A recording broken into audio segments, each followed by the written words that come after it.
Anthony CUMIA, fired by SiriusXM. Pulling the plug on Anthony CUMIA. Anthony has been fired after he posted a bunch of tweets. Outrageous comments. Anthony CUMIA fired for his seemingly hate-filled remarks on Twitter. I wanted to make a point, and boy, did I ever. We are a country of free speech. You're allowed to say hateful and unpopular things. Everything that he said on the radio show. I go off on tears like this. Yeah. I curse. I say horrific things about people that piss me off. His choice, his words, his experience. This is exactly who I am. Can a company fire someone for being a jerk? It sounds to me like SiriusXM has become the man. I will never apologize for this. Why am I going to apologize and say I'm different or I've changed or this? I haven't. I can't think of anything smarter for you to do, Anthony, than to do a completely uncensored show. I think you're right. Yeah. You just got to go to anthonycumia.com. Instead of doing him, he always sits back with his hands like this, and he holds his thumb with his right hand. Yeah. Oh my God, I love it. I hate that Chinese cunt. Somebody goes, I think she's Filipino. In other words, what's the difference? Oh my God. Welcome. Welcome everybody once again outside here at my abode for the Anthony CUMIA Show. And look who we got with us. Nick DiPaolo here today. Nick, how are you, Anthony? Thank you for making the journey out to Long Island. My pleasure. The mecca of show business. Dude, out here. Living the dream. I'm this trying. Is the American dream. It really is. I'm trying. His kid's in Libya right now, hiding under a picnic table. Apparently so. Yeah. And deservedly so. But that's beside But that's beside the point. Look beside the point. Look at this. Yeah, this is this. It was all circumstance though that everybody knows. I got fired from SiriusXM. What happened? I didn't hear. Oh, you didn't hear? No, See, some black chick decided to knock my head around a few times in Times Square, and of course, I, being the victim, was fired. Did that? Yeah, well, of course. Welcome to America. Yeah. Did that ever make the New York Times or anything? No, it made a few of the local publications. The Post? I think the Post. Yeah? Yeah, the Post, it was in there. But again, it was like, he claims he was assaulted, but they did all that claims. They like a black person's never hit a white person in Times Square. So it was me claiming. When indeed she did strike me about the head and neck area. I had a gun on me. I was armed.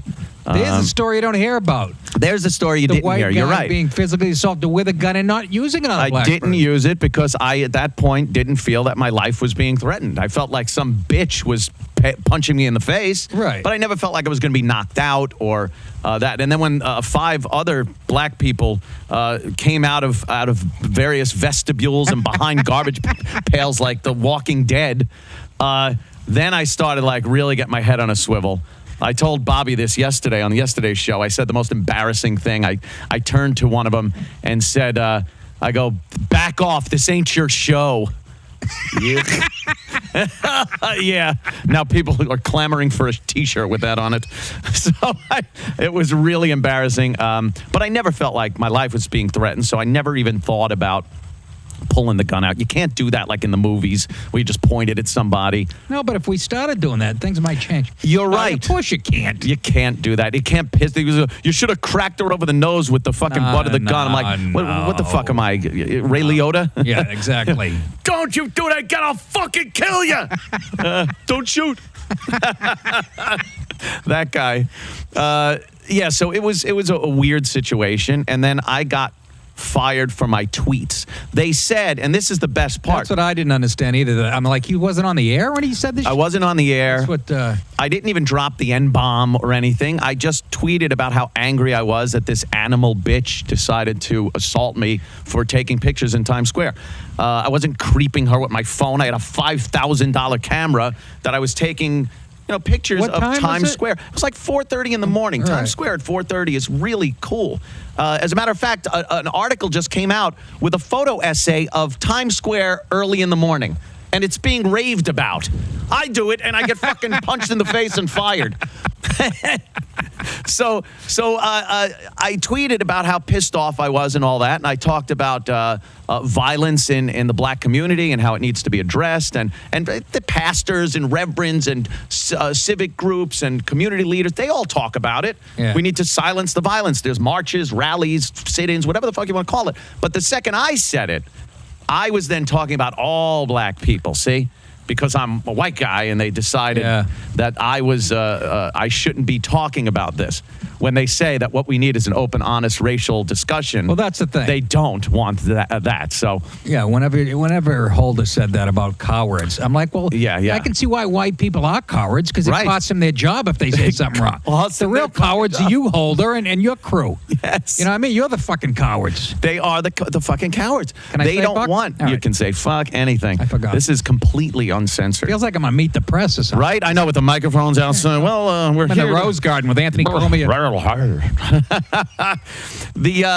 The SiriusXM though fired me because they didn't like. It wasn't the race stuff. Their official explanation to me was hygiene? they didn't like. There was hygiene. They they didn't like the violent tone of my tweets because I said I hope at some point this woman gets shot in the head by some homeboy that isn't gonna not hit her and stand back like I did. In reality, I never laid a hand on her. I put my arm out like this, and she kept hitting my arm with her chest, going, "Don't touch me. Don't touch me." Just baiting you. Exactly. That's so fucking... in the whole time, I literally could have blown her head off. And I didn't even lay a hand on her. No violence should in be the real story. life. And then on Twitter, I was talking about what a cunt she was and how I hope she gets shot in the face by some homeboy. And then they were like, well, we didn't like the violence of your tweets. I go, but in real life, I reacted with zero violence. And my tweets expressed how pissed I was. But it's more important the words now that you use than your actions. That's right. That's right. That's 2014. That's where we are. The wording of something. Well, yeah, that's what political correctness is. Yeah. It's changing people's behavior through language. Language. Which is and it only applies to white heterosexual males, basically. Of course. In my opinion. I've been saying this forever. Who we can trash with impunity. Right. I've never seen anyone get in trouble for trashing a heterosexual white male. Let me ask you this, Anthony. Yes, now sir. I'm interviewing you. Why not? It goes back and forth. But I remember, doing O&A a couple times, and I remember, you guys pointing out to me that one of your higher-ups was a black guy, right? Yeah. So, do you think... Did that have something to do with it? Is he still? I don't even know if he's still your boss. He's not still there. Was he there when it happened? No. Oh, okay. That was my first thought. At the time, when we first, I guess, got to SiriusXM or when we were at XM, a black guy had taken over the helm, and he was living. I think it was around the Imus nappy-headed host story. Yes. And he told us that he agreed that Imus should be fired for that, and we just went like, oh fuck, are we on borrowed time here? Because we've been known to go off and say a few outrageous, controversial things on race. But again, in context, especially in context of comedy, I don't understand why. In this day and age, comics are held to the same standards as supposed journalists. And everyone is held to the same standard no matter what the context. And I always bring up the fact that Richard Pryor and George Carlin were never held to the same standard as Walter Cronkite and vice versa. Right. People understood that this is funny and this guy's a respected newsman who, can't be dropping N-bombs and fucking being outrageous about race and sexuality. Now we're all lumped into one category, and if you say something offensive, regardless of context, you're fucked. Well, when you say comics, basically white comics. White comics, right. Black comics can get away with anything. Asian, lesbian comics, of course. And female comics. They laugh. Female comics have carte blanche to really bash. Because of white privilege. That's the new one. That's it's the one white that cracks me privilege. Because I fucking paid attention in high school, did the right thing, studied, tried to get into college, and paid back my student loans and shit. And some asshole who didn't So that makes me privileged over. That gives you white privilege. Also, This is the new line of thinking. yes. I've had it, man. Haven't you? If I had money, I'd be moved to Italy. It's Probably. It's even worse in There. Europe, isn't it? I don't know what to make of Europe. I don't I've either. never been there, and I don't know what their whole racial makeup. I always assume it's worse here in the United States, like a racial animosity and Black, white, but Yes. it seems anti-Semitism seemes to be prevalent through Europe. Do you think they have a history of that? Yeah, around Europe. and it's not going away now because No. you got all the Muslims coming from North Africa into England. Talk Yeah. about white cowardice. Who thought you'd see that? The homeland is that's it. You Yeah. talk about white cowards. Yeah. They have it's gone. And they really do give them a lot of liberties to be some of the most horrible people on the face of the earth. And again, you can't really say anything, or else you got the scarlet letter, the R, on your chest for racist. That seems to be the new scarlet letter. Oh, yeah. And this is great. When racist wasn't good enough for me anymore on Twitter because I just laugh it off. Now they're sneaking in white supremacist. Like that's the new thing to call people that just have figured out that racist really means nothing now. I know. You look back to the 50s and 60s Yeah. when it was real racism. These were people that were holding back people based on their race, Right. killing people based on their race, blowing up churches. Those were racist. Having a dissenting point of view of the president, Yeah. Well- that's not racist, really.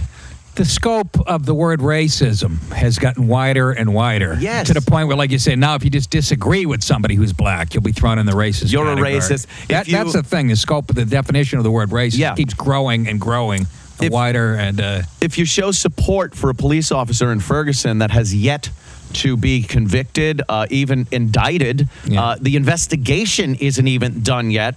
And if you say, hey, why don't we wait, see what some of the facts are, and as facts do come out, it changes people's opinions, then again, you're a racist because you're supporting this killer cop that gunned down an innocent boy that had no weapon on him.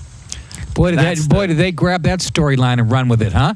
Oof. Let me ask you, this is where the cops are stupid in Ferguson and everybody else, anybody on the cop side. Right. Why wouldn't you come out 10 minutes after it happened and said, hey, no, he punched this guy in the face. He punched the cop. I'm not justifying the kid being dead, but I'm just saying. Right. You don't let the other side run with that story. Why wouldn't you come out an hour after and say, here's what really happened? Yeah. They let it.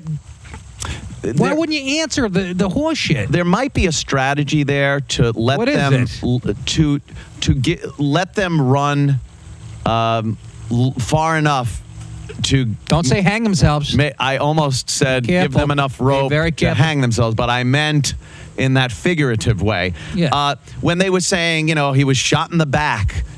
He was running away. He was on his knees with his hands up. And then all that turns out to be bullshit. Well, and then is that the key witness, Dorian Johnson? Isn't Who's already that been, great? wasn't he already charged with lying on the stand? And horse. That a guy had a wife beater with wife beater, dreadlocks, gang tats all over gang him. tats, and his word is as good as gold. As good as gold. Again, the martyr, the want of an actual martyr in that situation where a cop goes out on one of his work days deciding he wants to kill an innocent black child. Well, yeah. He finds one and kills him. And this child had never done anything wrong. He was literally just walking down the street. It never happens. It just doesn't happen. Same with Trayvon Martin. Right. Is this your definition of a good kid, a gentle giant? A good kid. Strong arm robbery and then bum rushing a cop? Is that the definition of a gentle giant? The gentle giant. That's what Reverend Al was calling him. The gentle giant. Now, let me say, Ms. O'Reilly, what I said was, what? Huh? He is a gentle giant. And the fact that he has the key to the front door to the White House makes Obama, to me, as bad as Sharpton. Yes. Why is this guy allowed to have the president's ear? He can go in there into the White House, discuss matters of state, that are important to the nation. Why is this guy given any credibility? He shouldn't be allowed to go on the tour of the White House. Never mind talk with the fucking president. Isn't he a tax cheat and he's everything. An FBI informant? Well, and FBI informant, the Tawana Brawley, obviously a liar. Freddie Fashion Mart, six people died in that fire that he stoked. Crown Heights. Yeah, can you imagine a white guy with a resume like that being on like ABC?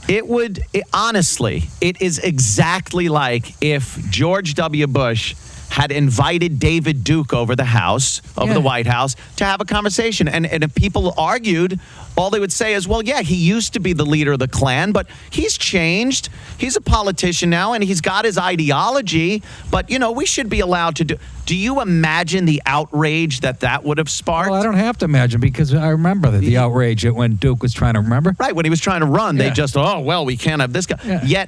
Yet his a record racist. His record was not as half as shady as Sharp. As sharp as his fucking record And this was. guy, NBC has to be stopped. Has him as one of their people on their channel on MSNBC. He has a show. He's able to comment on the news and deliver news and try to be unbiased. You're telling me that Fox News is the biased channel? Yeah, the and biased yet you got Martha McCallum, she's a real. Yeah, and I understand Fox News has their side of it. Thank God one of the channels has an opposing viewpoint to the usual dreck in the media. Yeah, and people complain about that. And people complain about it. Fox News came about because it came about as a byproduct of the rest of the news being so tilted. Bullshit. That's how it came about. Same with Rush Limbaugh. I mean, that's why they're so popular too, because it was that opposite viewpoint of the liberal media. Yeah. And that's why their ratings are so good, because they're really the only place to go besides Al Jazeera News? I don't think I'm tuning into that one. How about sending Holder to Ferguson? Well, what's he done, 11 autopsies now? Because he hasn't got the results he wants? Are you really going to trust this guy? We had Black Panthers standing in front of the voting booths in Philadelphia. He did nothing about that. Yeah, let's put him on the job. They usually don't send the federal attorneys. They don't get involved with that until the state or somebody fucks up. Then the feds might come in. But he was there on day one. Am I supposed to believe this is? They're not going to railroad this cop. You got to be shitting me. I was talking with an FBI agent last night, and I was told what'd you do? That it's pending. And he was saying that it's ridiculous that there are FBI agents down there.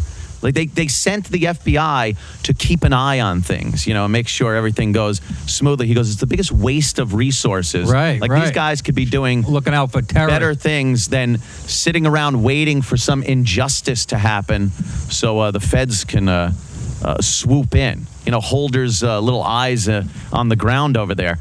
But that's where we live, and I think what we said earlier, it really comes down to the media is just feeding the people this and working them like little puppets against everybody. It's a great story, race and rioting and this. Send the news team down there and let's keep it going. It should get ratings. I mean, it's got all the features. And if anybody needs ratings, it's people, the liberal media, the MSNBCs and the CNNs, who, by the way, they're all getting shut down because Time Warner's cutting like 500,000 people off their payroll or whatever. Is that what's going on? Seeing a bunch of. But I mean, if they need the numbers, but it really, it has to be deeper than that. I think they really believe this shit, that it's that race. I mean, you're going to destroy a country so you can get good numbers on a. It really is. It's deeper heading than that, towards the destruction of a country based on they need more sales dollars. It's got to be deeper. You think it's an actual thing? Another theory I was listening to the radio today is, they're stirring this up because come November, they want the black vote to turn out. Well, that's true. Yeah. They politicized it. We see this every election. Yeah. Something stirs up black and white. Right before the election. Yeah, to try to get the votes. Yeah. I don't know. I'm really hoping for a few more Republicans in there. Oh, Jesus, I hope so. And I'm not saying they are amazingly great, the Republicans. They can usually not find a brainy one in the bunch either. Well, they are actual cowards. Yeah, and yeah, Holder yeah. said that.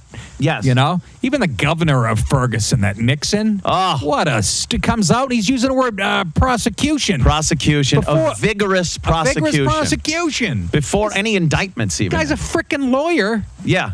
I mean, He should know better. To me, he embodies the white coward. Yeah. You know, he's so, political correctness is so, you know, you're a politician. You're always trying to say it's ingrained. Now they're conditioned. They don't even know the truth from their own bullshit. No.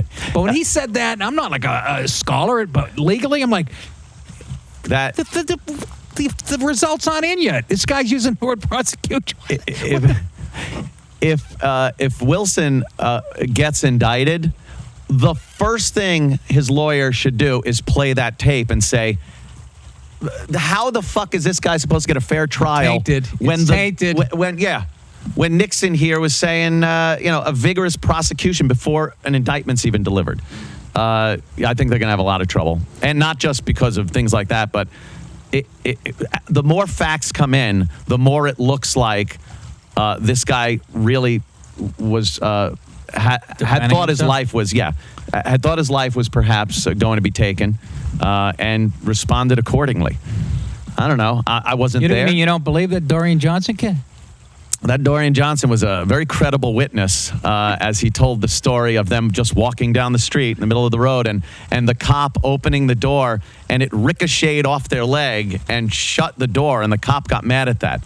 Like the cop didn't open the door and they fucking either kicked it shut or hipped it shut, like stay out of here, because they would never do stuff like that. Strong arm robbery, then walking in the middle of the road and stopping traffic, and then bum rushing a cop. He's dead 15 minutes after a strong arm of a convenience store. And that's a smear, according to Sharpton. It's a smear. We weren't supposed to know anything about it. That's the other thing. We weren't supposed to know anything about it. No, according to was, Sharpton. Right. Here's my question with Sharpton. So they're actually questioning policing itself. Right. Not just this specific policing itself. Yeah. So they want a lawless world, a world where you can go in and steal a box of cigars. What's the fucking alternative? Where's the line? Because that, to me, from a lot of what I'm reading, that crime is looked at like, oh, that's nothing. Stop. Don't even bring it up. Yeah, that where's he went the in line? there, intimidated the store owner, pushed him, and left. And they look at that like, oh, it was shoplifting. To look at a crime like that and think it's nothing really shows there's a problem in the thought process. Yeah, there's no fucking there's values, no moral compass. No moral compass. It's just this. I'm owed this. Let me just go in and take it from you. They're like, he stole a box of cigars. He didn't put one in a girl's pussy like Clinton did. There you go. That's where we draw the line. It wasn't cigar rape. That's where the line is. He's in a girl's snatch for an ashtray. Who's that on line 2? Is that Yeah. What Hillary? Oh, for Christ's sake, I'm busy. shit. Ooh, did I burn you, sweetie? Yeah, there's just there doesn't seem to be this morality, just this thought of consequence to actions.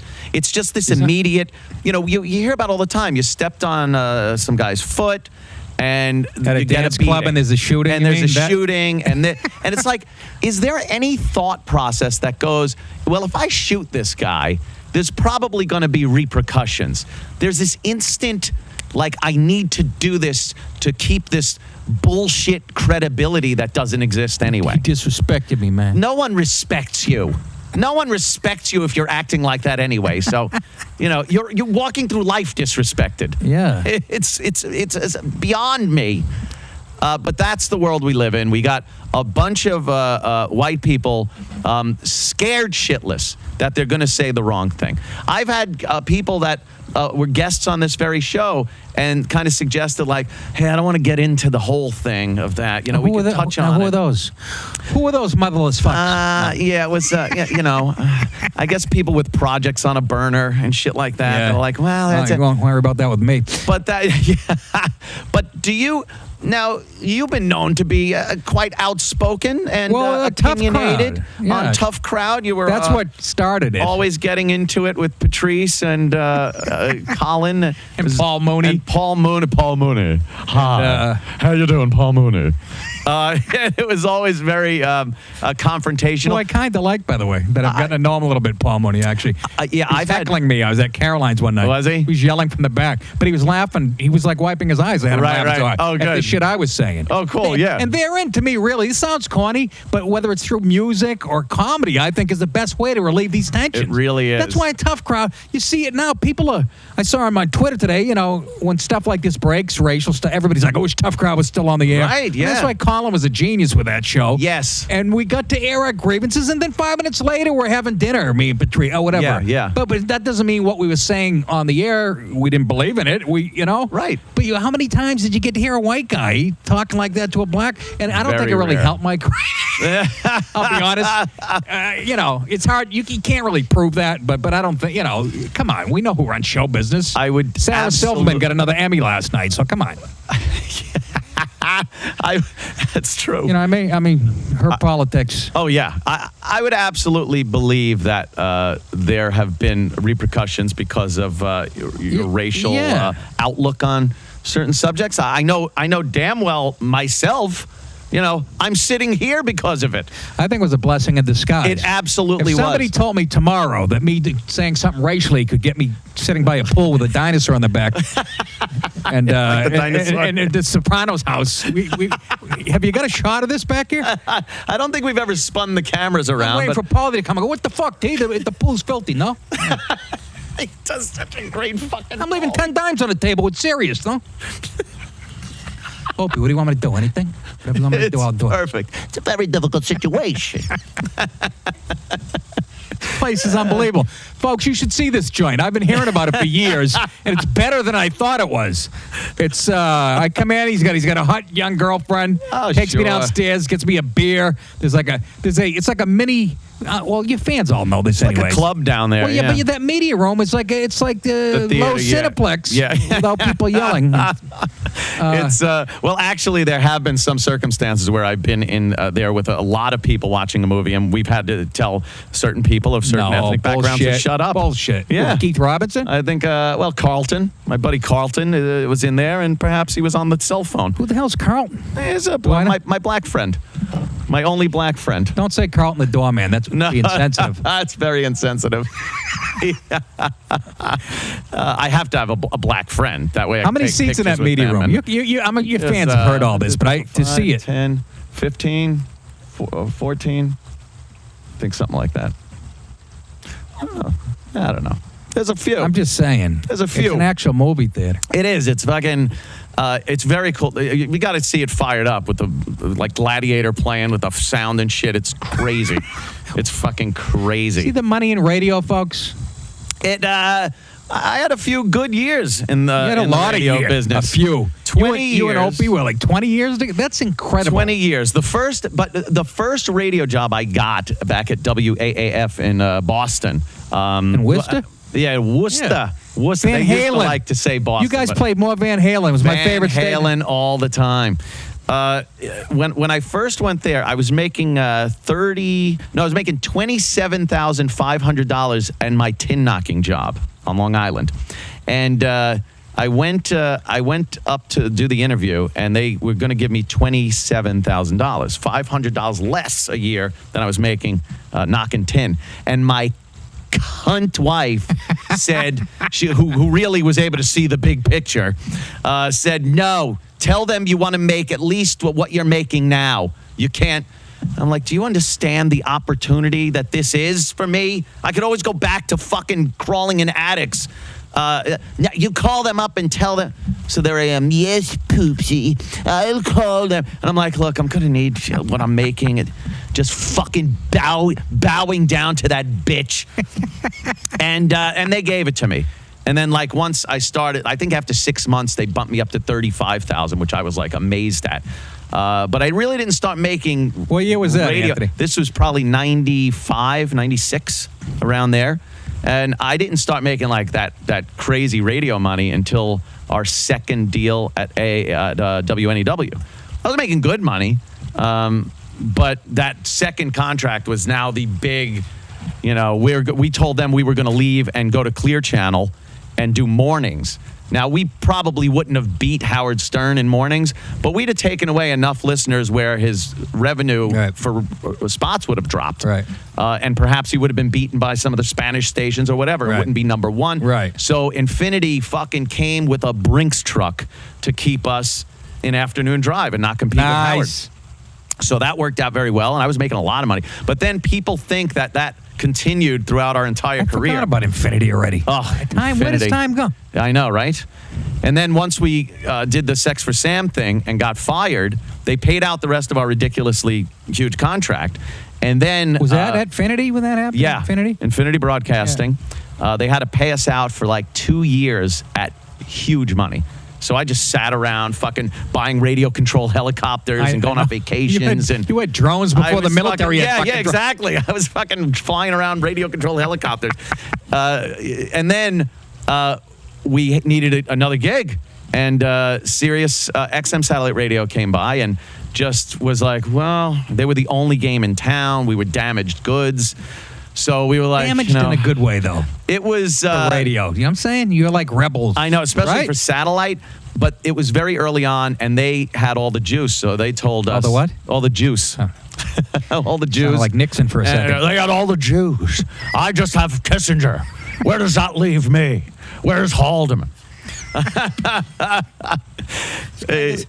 love it. Thank you. They very much. There you go. Look at this. Oh, now it's cold. Can I? Nice. I can drink this on camera, right? Mm-hmm. You don't have a deal with Heineken? Nah, we're working on it, I guess.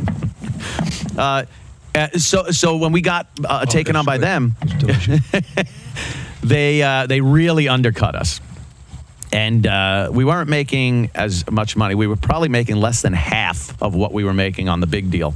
And that continued till I got thrown out. We really weren't making that huge money anymore. Not huge, but relatively speaking. It was good, relatively speaking. Most people who... But I've heard people talk about, how much was he making, and is he making now with this show? Is he making what he made? I'll tell you, I am making more now with this than I was making with my last contract with Sirius. And doing it in his pajamas. Yeah. 3 feet from his pool. Fuck him. Yeah, and doing it from my pajamas 2 hours a day, 4 days a week. At my house. Right, it's an 8-hour week. You sure you're right? Yeah, you're right. Not exactly a coal miner with those hours. Here's the thing, though. I did fucking work for a living in my life. You did. I had a real job in attics. You know how Didn't you and Hannity paint houses together once? I think me and Hannity had a fucking, it was a track job in Long Beach. I love when he goes in. Hannity's still good friends of the show, yeah, right? Yeah. I love when he goes into that. But, I painted houses. Yeah. I trimmed bushes. I knew what it was like to... Hannity called me the day, 2 days after I got fired. And did he want you on the show? No, he called me and said, Anthony, you got to knock this shit off. He goes, take a fucking break from Twitter. He goes, you're just losing your mind. Oh, Sean. Because I was being attacked, and I'm just like, fuck you, your mother's a cunt on Twitter. And Sean just said, look, put it down, take a breath. I do that now. Is that wrong? You know what, though? I really looked at it like, maybe I really am getting a little nutty here and have to put it down. It is there. What's it there for? But I did appreciate that he called up telling me that I'm coming off like a mental patient and need to put the fucking phone down. Hannity is the nicest guy. He is a great guy. He's a great even like guy. hardcore libs will tell you how nice he is. Yeah. I mean, he really, he is genuine. He's the kind of guy that they would love to find shit on him. And they can't. You don't think he's a family man. And you don't think they've gone over him with a fine-tooth comb to find skeletons thousands of times? Right? They would love it. But he's an actual nice guy, nice family guy, loves his family and kids. He's all proud of his kids and everything. Yeah. I mean, they would love to be able to, here's a picture of him with a hooker, and here he was sending a dick pic to fucking nothing. Nothing. Clean as a whistle. If they found a picture of him with a hooker, he'd be like, putting aluminum siding on her house. And paying her mortgage. Yeah, he's paying her mortgage, exactly. He's handing her money. Yeah, he paid her mortgage because she fucking needed it. But this is how, I don't know if people realize, like Limbaugh has his compound down in West Palm Beach. Yep. where he's been broadcasting for With years. his gold microphone. Exactly. Yeah. And Hannity does it from home. Yep. His radio And show. Yeah. this guy Jay Severin up in Boston, he's from Yeah. Long Island, right? Yep. He would do it from Long Island. He was like number one show in Boston. I think as technology gets better and better, you'll see more of that because things that you can get for your house were shit that was only available in studios just a few years ago. Yeah. Like these fucking cameras and stuff. Years ago, you weren't getting these at home. These are like, I don't know, Spielberg was buying them or something. No, exactly. They didn't have this shit when they were shooting Jaws. Yeah, It's a guy, reel tape and shit. And, yeah. You're right. All right, crank the camera faster. Wait a minute. I didn't even see that. That looks pretty expensive, dude. That's a pretty good one right there. What's that go for, honestly? That's probably, what, 7 Gs. Oh, all right. It's not it looks that even bad. more expensive. But then the peripherals that are on it, you gotta put in the initial investment. There are certain podcasts out there that are video podcasts where you see the kid flips up his webcam and he's got his Xbox headset on and he's, hey, let me tell you about my day today, and I wanted to boost it up. Well, yeah, after being in the big leagues, you're not gonna sit down in front of your laptop. It would have been a little rough to leave that shit to me right now. Old school kind of. Yeah, you got a podcast. I'm it's a blast. I'm loving it. And, I go downstairs and I want to make a living from my house like every other American. Right. To me, that's the new thing. It really is. Eventually, I heard that 10 years ago, people wouldn't be going into cities anymore to build. Remember everybody? Yeah. When the internet came about, everybody's gonna have a .com company and work from their house. Well, I want to fulfill that. You want to do that? Just grab a mic and fucking do your have show. something to talk about. Where can people hear your podcast? It's on riotcast.com. It's on iTunes, Stitcher, whatever the fuck these things are. Riotcast is like the old Dumont network of fucking the 50s. Like everyone's on it. Hey, catch us the Texaco Star Theater. Going to be on the Riotcast network. We're going to have Charo on. Riotcast, Stitcher, iTunes, Nick DiPaolo podcast. It's all these little syndicates that are starting up like when Prohibition started. That's right. And all these little crime families popped up. That's what's happening in the podcast world. Right. All these crime syndicates are coming up, and initially they're being very supportive of each other. Yes. It's like, hey, what podcast? Exactly. And, Riotcast. Like, check out his podcast. In 5 no years time, from now, they'll be gunning each other down. Yes, just fucking gunning each other down. You hear about the Gambino Boy podcast? the Wise Guy podcast? Yeah. Oh, Jesus. Yeah, you're right. Everybody's supportive right now and shit. But, you're absolutely right, We hit Bob Kelly at 3 this morning. Coming out of the Comedy Cellar back door. That's what it's going to be. Yeah. Well, that's the other thing. Security. I don't want to say the wrong thing. People today, that's the other thing. People go on Google Earth and go, oh, here's Anthony's house. I don't like what he said. Exactly. But they know you're, out of all the people, you got more guns than, That helps. The Ukraine. It's the Ukraine. It helps. I got security cameras everywhere around the house. Yeah. Yes, I got alarm systems and personal protection of so did JFK. firearms. So did JFK. Yeah. He had all that shit too. His head open. His fucking head came up like a moan room. Yeah, what? Thank God we have all the citizens. No. Jackie's like, what the fuck? All over my blouse. Don't worry, Jackie. We got all the security we need. Put the top down. It's a beautiful day. Yeah. Oh, boy. Yeah. You're right. No one, if history has taught us anything, it's that. If history has taught us anything, is that you can whack a host of a podcast anywhere. But it is true. And with technology, people can find out where you live, and they do. I had a guy on Twitter yesterday saying, Anthony, who's Shelby in the driveway? Nice car. So that's kind of that's creepy. I think it's more a subtle, passive aggressive kind of I know where you live. No, it's like in the movies and the mobs just go, you got a beautiful family. Yeah. I mean, I saw your family. You got a beautiful family at the beach. It's cute. Yeah. What do you got? Shelby in the yard. That's the guy saying I'm watching. Yeah. So how are you going to vote that union thing? How are you going to vote? It's like in The Sopranos. Was that you with your son out by the in the Sopranos when he came in? That's right, Bobby Bacala. Bobby Bacala came in and just intimidated. You look like a smart guy. You look like a. You look like a smart guy. Do I know you? Yeah, I'm on that job. Get him a wild turkey neat, and then he leaves. That type of shit. What? That was fucking beautiful too, because Bobby was such a goofy character most of the time. That's when he first showed his series. And then it was like, oh, this is why he's got this gig. He's a fucking intimidating prick. Yeah, absolutely. Another show that, Missy, our beautiful assistant here, she hadn't seen The Sopranos. So she's been watching it. We just finished it. It's my favorite again, thing. That's my third time through the whole show. And the rewatchability of that is do you know how many times I've seen him? How many? I don't know. Probably. And I'm not kidding you. All 7 seasons? Don't even know. I'm not shitting you. Yeah, I'm talking 12 times, maybe 13 times. Yeah. Because I used to, every time I got on my treadmill, I'd put it on.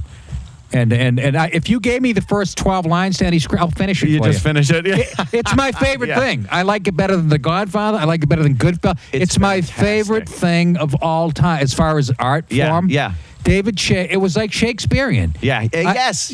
Because you learn so much about human behavior and the characters were done so well that you could watch it over and over and catch new little things every time. And the funny lines are funny watching them. They get funnier.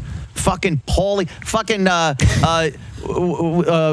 what's his name? The guy that Silvio? No, with the bald guy. They cut his head off and his Ralph Cifaretto.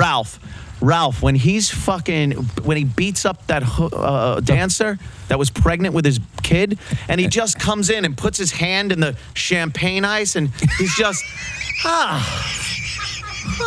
boy, like nothing, fucking sociopath.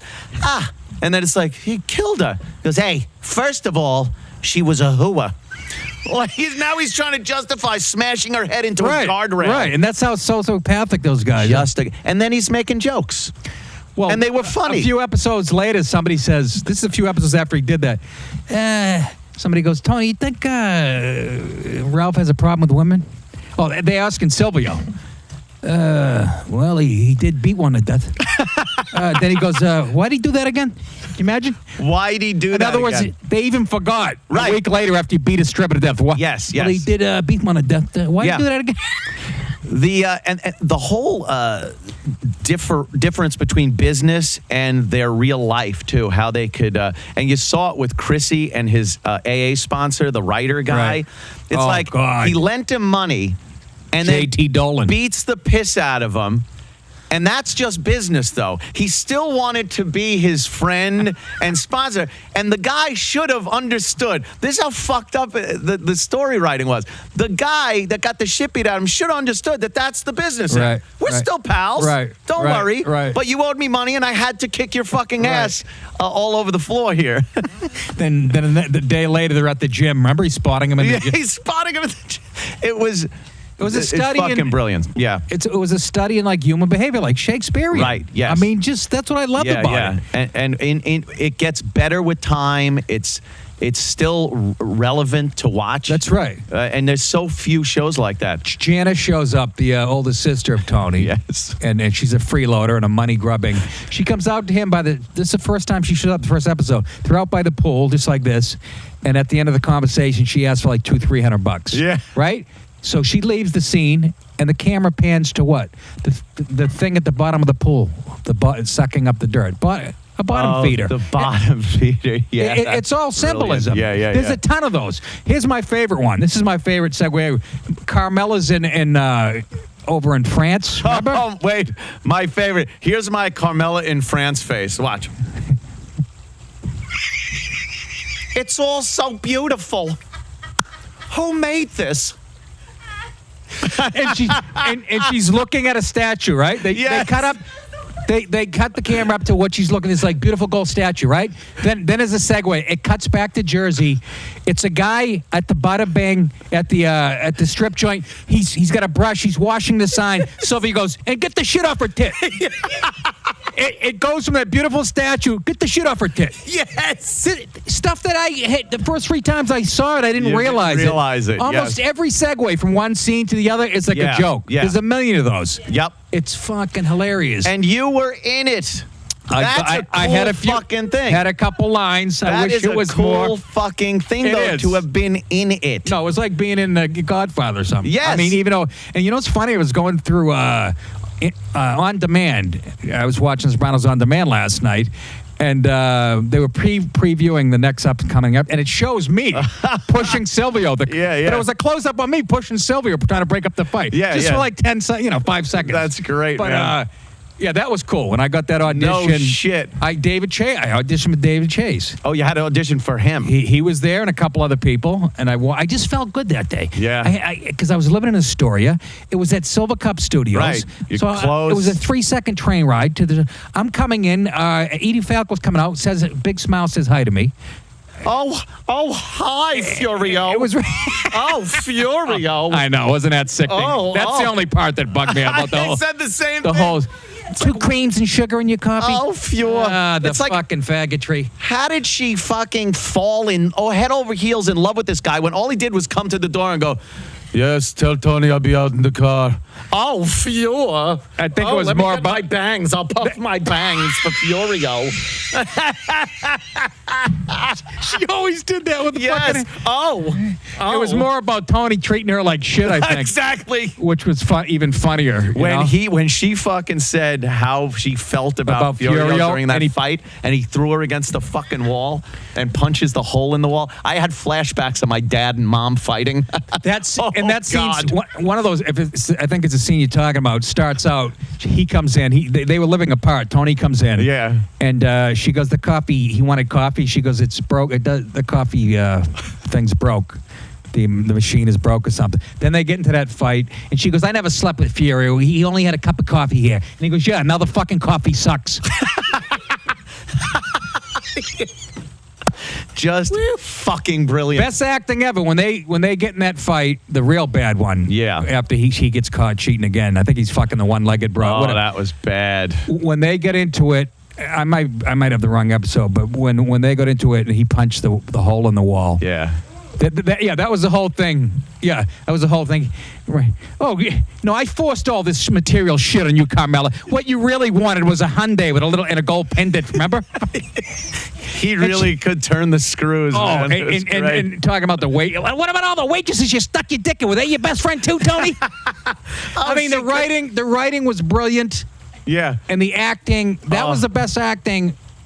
Those were the most two believable people to Right. me of every movie or any TV As show. a married couple, they pulled it off. You believed it.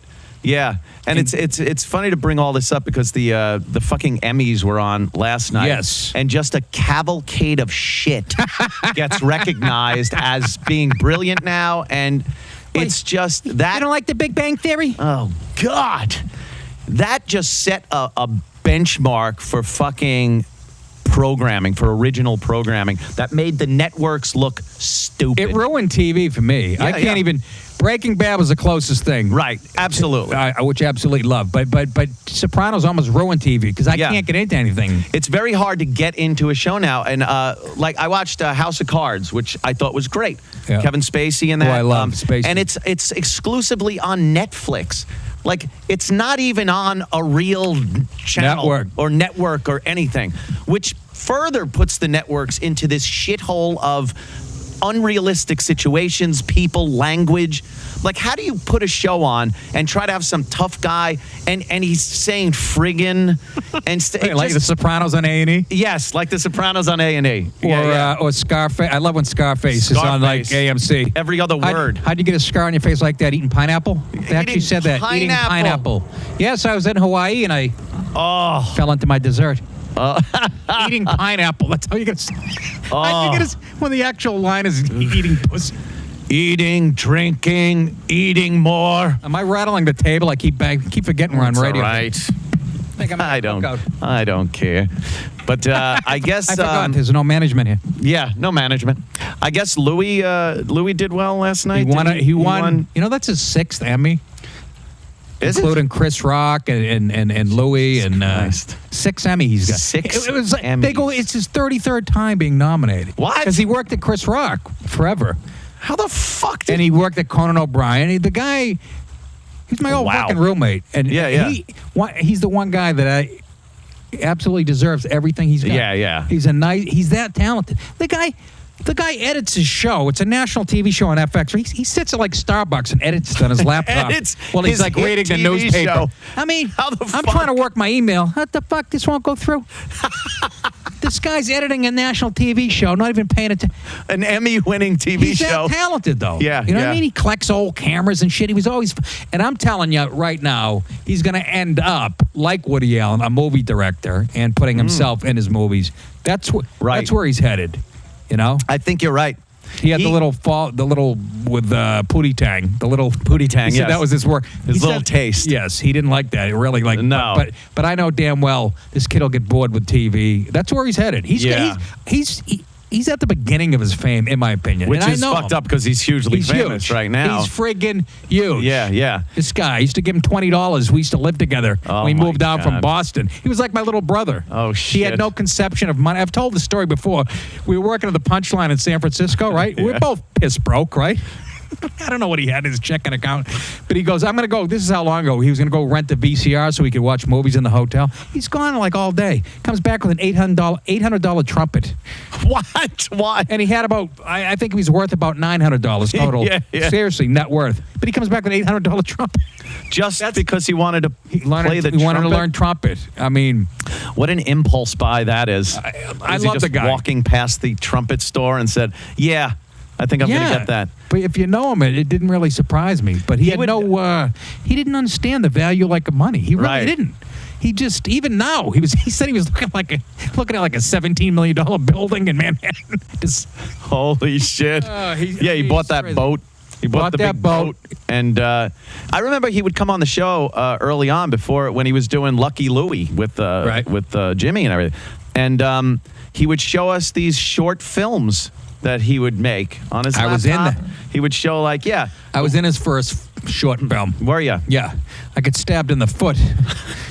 I did. He had you know the scene I did with him on Louis where I got in a fight with him at the Comedy Cellar? Yes. And then we go to the hospital emergency room? Yeah. The emergency room scene is based on a true thing. Really? Louis was when we first moved to New York, was making one of his short films.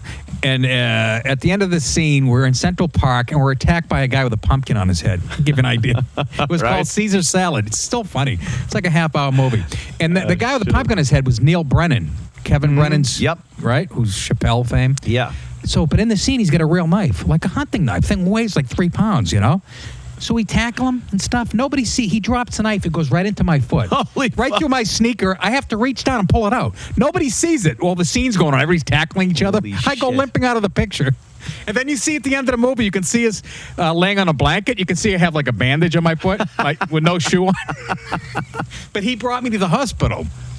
Louis, Yeah, the minute he saw it, and that's how he incorporated that. Me sitting in the waiting room with him. That's great, yeah. He doesn't forget anything. He doesn't. Yes, He's got yes. a mind he's got a great mind. Yeah. And he's funny on top of it. And I think going through a divorce made him angry, which made him even funnier.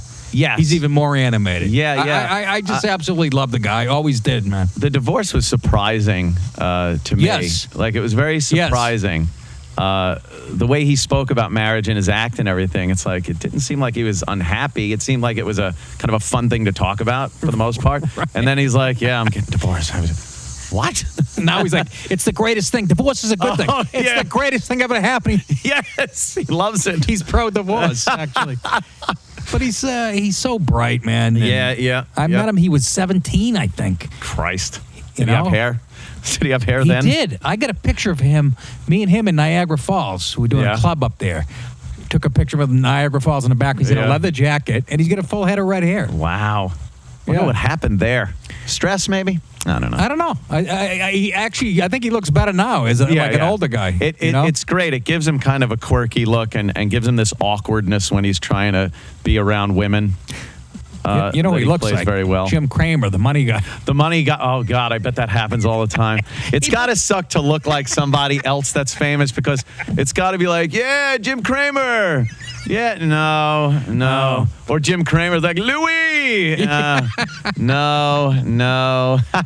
How cool is it, though, to go out, be in Manhattan and see a cab go by with your face on the... Yeah, that would have to be... you know what I mean? Yeah. I always joke that about show business. It's what I hate. I'll be on the road. They're bringing me to morning radio in Green Bay at like 5 in the morning. It's 11 degrees. Yeah. And a bus will pull up next to me, and I'll look, and Ray Romano's face will be on it. A guy like I started with. Yeah. You know how depressing that is? Fuck. Do you know how sad that is? The MTA didn't want our posters for the Opie and Anthony show when we were on K-Rock. They didn't want to accept them. And it was just a wow. It was just the wow thing because somebody, I guess, knew that it meant whip them out Wednesday and the tits were coming out and stuff. So they just said, no, we're not going to accept that ad. And I'm like, oh, you could fucking drive around with those goddamn cleft palate kids that I pull next to and fucking jump out of my seat when I look. These little monsters on the bus. That's a little more offensive to look at than a fucking wow. Tell those kids to blow on their soup before they eat it. That's what I used to say. Oh, Christ. I used to do a bit about that. Really? Jesus Christ, enough of the white guilt. I got to open the morning paper and see a kid with Calcutta whose lip begins at his nose. That's my fault now, too? For Christ's sake. Tell him to, blow on his pizza before he eats it. His pizza. It looks like an ad for teaching girls not to blow their boyfriend while they're driving. Not to be insensitive, but I'm not just to saying. be insensitive. I understand. I had a whole chunk on cleft palate. Those commercials that come on at night like that, the starving kids, the puppies, the kittens, all that shit, trying to get money, and the animals get to me. Yeah, I don't give a flying fuck about the people. The animals get to me, but the animals. But I hate those people who put animals ahead of people. Yeah. Yet those commercials, I have more trouble watching the animals. Watching the animals. Why is that? I don't know, but I think that most of them are okay. They just any animal in slow motion looks sad. Like a dog could fucking. He's turning his head. Here's the dog in full speed. He just goes. Here's in slow motion. It's slow motion. You're right. And you're like, oh, the poor guy. It's like he's not doing anything. Speed it up. You'll see for yourself. He's just fucking looking around the room. That's what it is. It's special effects. Slow motion. The little kitten with the crusty eyes.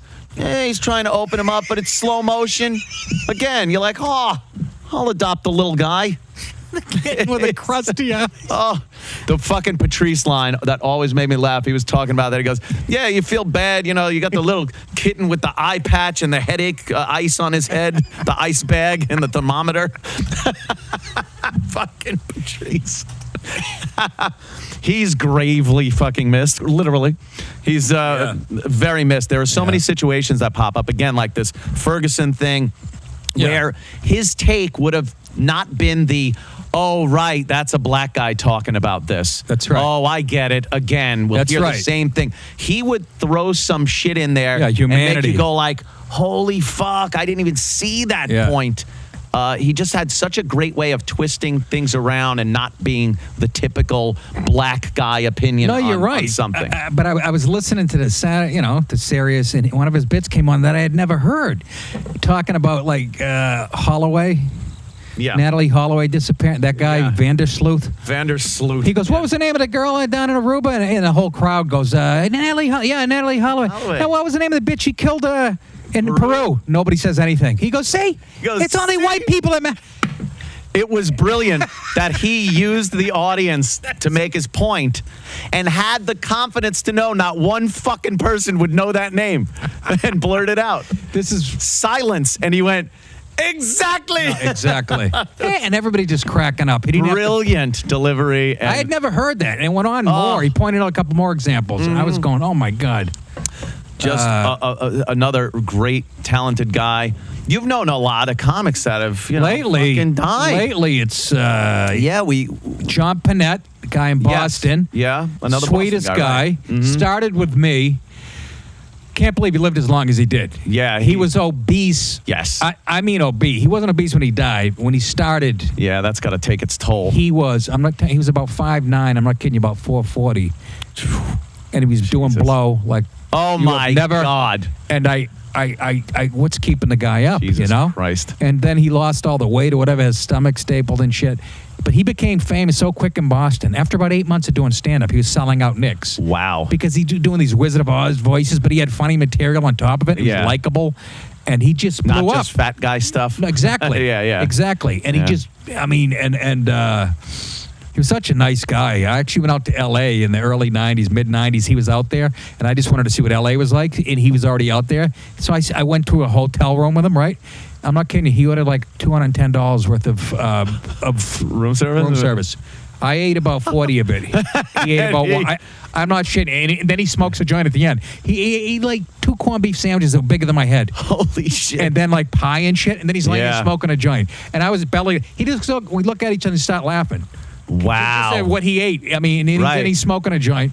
And then, you know, and then he finally gets healthy and dies. That's fucked up, yeah. And then you got, that's exactly. That's And then Geraldo, you know. Yeah, I mean, yeah. Jesus. It's all these demons that they have. A lot of comics have, you know. Mine's masturbating. I don't think that'll kill There you go. You're going to pull your dick off and bleed to death. What happened? Gonna pop like a champagne cork, and they're gonna find me at the Red Roof Inn in Naperville, up to my shins, stewed tomatoes. You've been able to hold it together. I mean, you can have a couple of beers without going completely Which makes bullshit. me kind of boring, you know. Does it, though? I think so. Because I think hanging out with comics that don't drink it's a weird thing. I don't feel like I can't or that I don't have a good time. I have a great time when Jimmy comes over the house. We'll fucking sit in the pool and laugh our asses off. I'll drink, and he won't. and he won't. You know, we'll have fucking soda or something like that. But there is this weirdness that I find. It's like, oh, he doesn't drink. And I start thinking, like, how goofy am I getting when I'm popping these down? And, you know, am I at the drunk point where I repeat myself about everything? And Jimmy's like, oh, God, he just told me this 5 minutes ago. It is awkward. I always think, am I being rude by drinking in front of my friends who can't drink? Yes. Then another part of me goes, fuck them if they can't handle their liquor. That's what I say. Fuck you know. them. But so many comics, why is it? And do you think it's just the percentage of comics and the percentage of just people in general, you would have that many that have a problem with drinking and had to stop? Because there's so many comics that just don't drink. It's a weird thing. I don't know. It's a control thing. I don't either. Yeah. It's strange. To me, you can go through, like, I'm not known for my pleasant personality. Right. And I always say this, well, I could have got drunk or high my whole life and been pleasant. This is what it looks like when you're sober, right? And you try to do it right. Hey, if it works the Maybe other that's way, an excuse, why wouldn't it work the other That's way? what I'm saying. Like if you drink and you get all belligerent and nasty and you had to stop drinking, if you are belligerent and nasty and you're drinking, you're nice. Isn't that good? But that's the thing. The horror shows I've had at the Comedy Cellar. Yeah. And I've been there every night for 15 years. Yeah. And I've sent girls out of there crying, upset, crying, not laughing, crying. and every one of them, and I feel shitty about it as I'm driving home. Yeah. It's every night, those nights, and there's a ton of them, I was drinking. Really? With me, it depends what mood I am, and a lot of people think before you start. If I'm feeling a little ornery, which is a lot of the times, and I didn't realize it until Noam sat me down one night, the Comedy Cellar owner, an intervention? What the fuck? He was nice about it, and I couldn't argue with him. I didn't argue one iota. He goes, his dad, this is after Manny passed away, but he goes, you know my dad and I love the way you stick the thumb in the eye, political correct. He goes, but you're starting to make it even hard on me. They were getting a ton of emails or whatever, and I couldn't argue with it because there were nights. It was a combination of me drinking and me being in a place where I was too comfortable. When you're on stage the same night every night for 15, you feel like that's your house, and it's not. Yeah. It's not your house. It's his house, and you're his a guest. house, and I'm a guest, and it's the fans paid, But you feel like the fans are almost coming into your house. What kind of stuff would you do that would really kind of get the club owner thinking?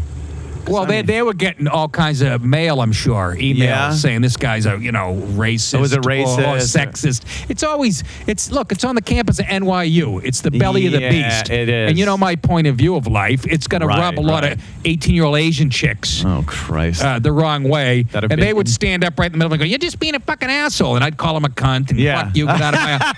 and Manny would back me up. The old man would back me up. He would, Right. But after a while, I didn't realize how many times that was happening. I started to notice other comics like getting in the doorway when I went on, waiting for me to.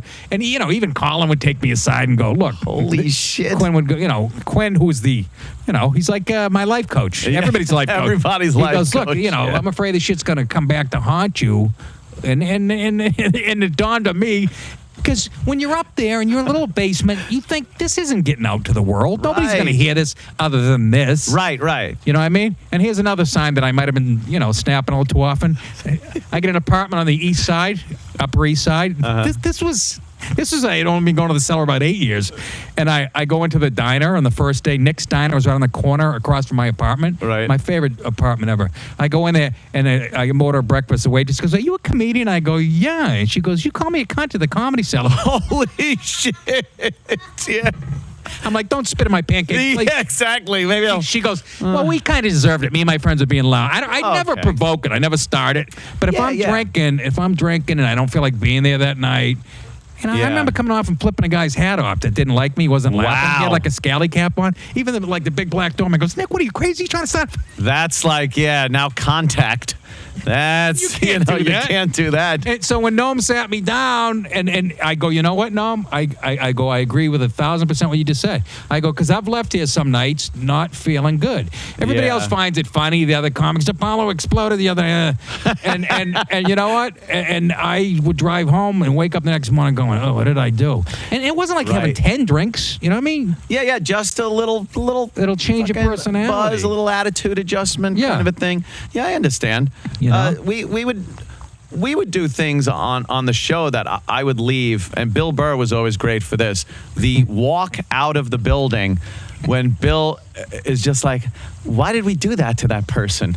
Like, why? I just don't feel good." The voice about of reason, what we Billy. did. Yeah.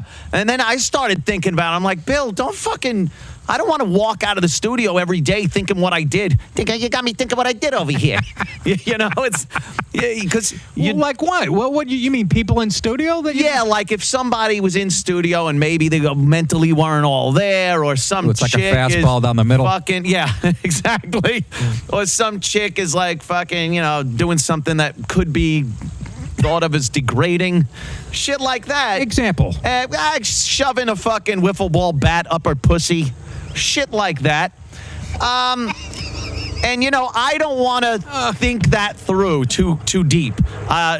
No pun. Yeah, exactly. But like Bill starts talking about her upbringing and parents and fucking what she thinks after that when she goes home. I'm like, shut the fuck up. I don't want to know this. He brings this up after the fact. Right. That's Billy. On the walk out of the elevator. Like the show's done. I'm ready to drive home alone with nothing but my thoughts. I don't need that shit. I want to think, wow, we put on an entertaining fucking show. This is great. Don't make me think what I did, Anthony. Don't make me think what I did, Anthony. Dude, what do we do to that chick? I can hear Billy. Nice Dude. game. Nice show. You got a problem with what I did, Billy? Okay. Unfucking believable. You know what? I got to tell you about the wonderful Man Grate. You ever hear of the Man Grate? The Man Grate? The Man Grate. It's 100% made in America. It's made of cast iron, and it's a grilling system for your barbecue. I got one right over there. You got your grill on your barbecue, and it looks like fucking little wires, and you put your steak on there, and everything drips through, and the flames come. And you're like, how do they get it in the steakhouse to taste and look so good and everything? Because they order out. They order out. Exactly. The Man Grate. It's heavy as... If somebody's mouthing off to you, you pick this thing up and whap them across the face. They're going down. How's it different than a grill? Tell me, Anthony. It's heavy, and it's made of cast iron, and it's got thick grills on it, like you get at a steakhouse. Right. If you go to the kitchen in a steakhouse and look, they don't have these little wire No, they things. don't. They got a big, heavy grill. That's what it is on your barbecue. I've gotten pictures from people. They send me pictures of their steaks, and they go, "Wow, what is this?" I go, and they go, "It's the Man Grate. I ordered it from watching your show, and I love it." Oh, it's wonderful. Steakhouse steaks and burgers right there in your yard. You're going to be the hero of your backyard. Go to mangreat.com, right? You put in CUMIA in the code. That's my name, of course. And you get a $19.99 deal on the Man Great. In 20 years, I've been doing commercials for things. I've never seen a response like I've seen for people with the Man Great. Send in fucking pictures. It's crazy. You want your food tasting better. You don't want dry meat. You want to look like you know what you're doing when you're grilling. The Man Great will do that for you. 100% made in America. Cast iron grilling great. Remember, mangreat.com. Put in the code CUMIA, and you get that $19.99 deal. Mangreat.com. The fact that they use the word man and great in the same sentence is enough for me to buy it. It is. You don't hear that very much in this anymore. Day of feminism and in this day and age of misogyny. And it just seems like every group has their agenda and their power base now, and the power to really ruin reputations and occupations. And it's amazing to me.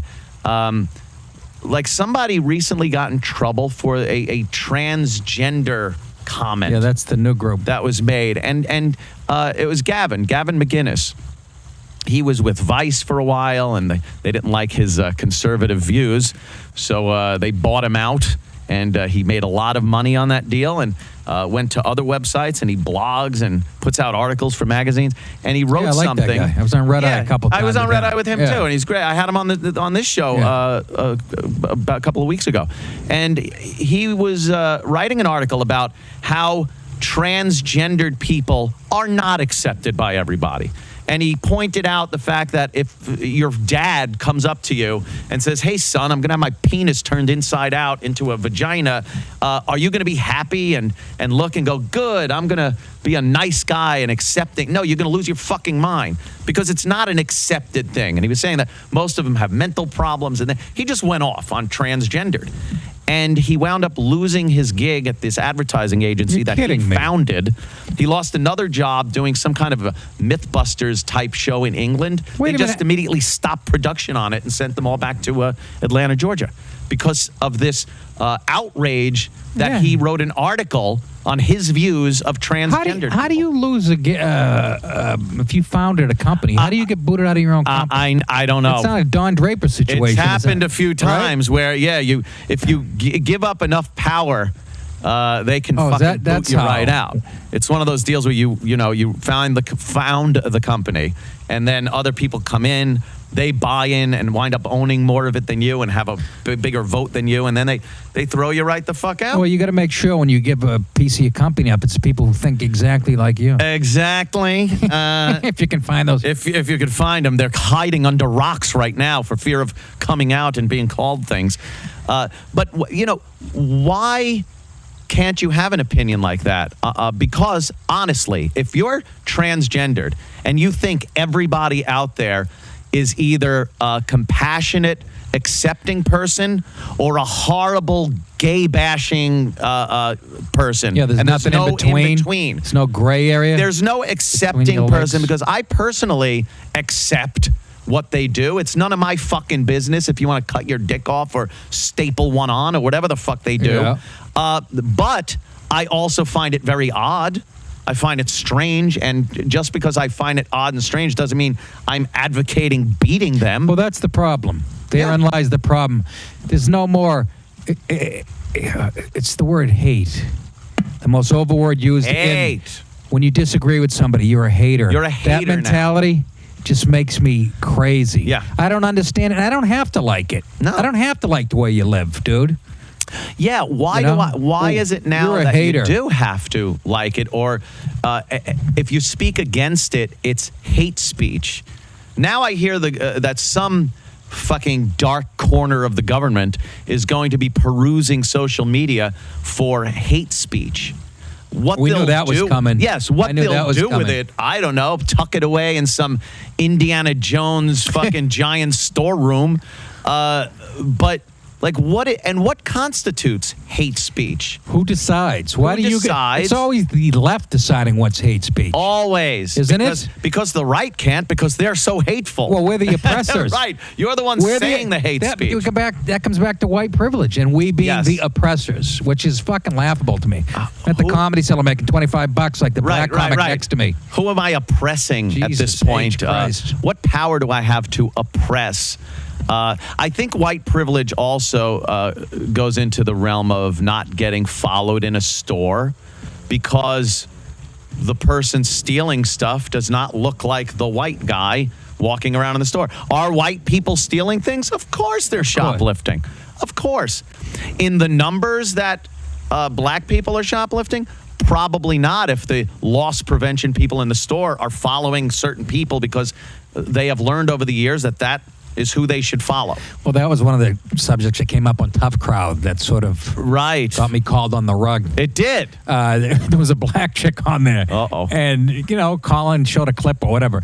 And they were complaining how black people are followed in the store. And I forget who it was a black woman comic, whatever. But she was pissed, And I go, well, stop stealing. I haven't stolen on a national TV show. But again, that was the idea of the show, to get the, Of course. I mean, everybody's thinking at home. I'll say it. Yes. And I thought Comedy Central would go, oh, that's what the show's about, whatever. Yes. And then, just the freedom to express yourselves, have an open debate with people, and saying things that are a little outrageous. Of course. 'Cause it's show business. Yeah. People don't understand that. A lot of times on the radio show, on the Opie and Anthony show, saying something, like I would say something and be yell winking. it. And and I would start laughing, and I'd look over at Jimmy, and he's laughing because it's so ridiculous. But it's interspersed with, like, my real opinions, and we're in a real debate back and forth, usually me and Jimmy. But then for a laugh, I throw something so outrageous in there and start laughing. But people would take it as exactly what I said. Again, out of context. Oh, yeah. So you get labeled racist again, and it's or Which sexist, doesn't mean much homophobic, anymore. all that shit. It doesn't mean much to the person being called a racist. Like, I don't give a shit if people want to call me racist, because I think the definition of it is so bastardized now that it doesn't mean anything. Yeah. It's throwing out a word that means nothing. It's not hurting me. But there are people that believe other people calling you a racist and believe that you're a racist now. So, we have we're in a situation right now where something, I'll just say something affiliated with the program, has a problem, and we have to find another. With this program, you mean? Yes, with this program, we have to find another venue for some of these items. Let's say, because the guy's wife, who is Jewish, read on the internet that I am a white supremacist and said they won't, can't deal with me. What? What do you mean? I don't understand. Some of your sponsors? Nah, not the sponsors. T-shirt guy. I'm going to say it. Oh, really? You know what, Keith? Fuck it. I've always said this show is uncensored, and it is, for the love of Christ. What did I just do? Blow a T-shirt deal with that question? Our merch people. For some reason, our merch people have decided, or the wife decided, because she's Jewish, that what she read on the internet, that I was a white supremacist, now we have to find a new merch company to print up the T-shirts, mugs, and everything else. Which to me is ridiculous. I blame the husband there. I would too. I'd blame the Ballless husband. fuck. Ballless fuck. Tell your wife to shut the fuck up and lighten up. You motherfucker. What am Who I do you doing? think you are anyway? Barrymore? What? Yeah. What are you, a fucking cigarette holder? It's not like I got a fucking Hitler doll balanced on my mantle inside. Where'd you put that? God. In the bedroom now? All right. No, it's on my mantle. Really? That's a true story? It's a true fucking story. You see that? And it's ridiculous that shit like that is happening. And you know why it happened? Because I voiced an opinion that most people saw as being a white supremacist. I was talking about the space program and the Apollo program of years ago. and how that room, that control room, and every aspect Was of pretty it white. was white men that were sitting there with cigarettes and coffee at their consoles, sending people to the moon. And then I go, so why in this day and age are white men looked at as the idiots, the morons, the oppressors, the people that you say, what do you want, another white guy in office? Or, oh, another white guy to fuck things up like they have the country? And I was putting it forth that here's a room full of white guys that did an amazing thing. What it was interpreted as is, well, why do you think there were no black people or women in the room? They weren't given the opportunity to do this. And I said, that wasn't even my point. I wasn't arguing as to why the room was white. I was arguing the fact that it was, and this is what they did. Worked. And how they accomplished this amazing thing with a complete lack of diversity. And it was looked at as racist and white supremacist. How do you miss my point on that? Yeah, but how about when you pointed to the moon and you went like this? Well, it was right up there. I saw. There's where they went. They went to the moon. There's a screen cap. The rocket went like this.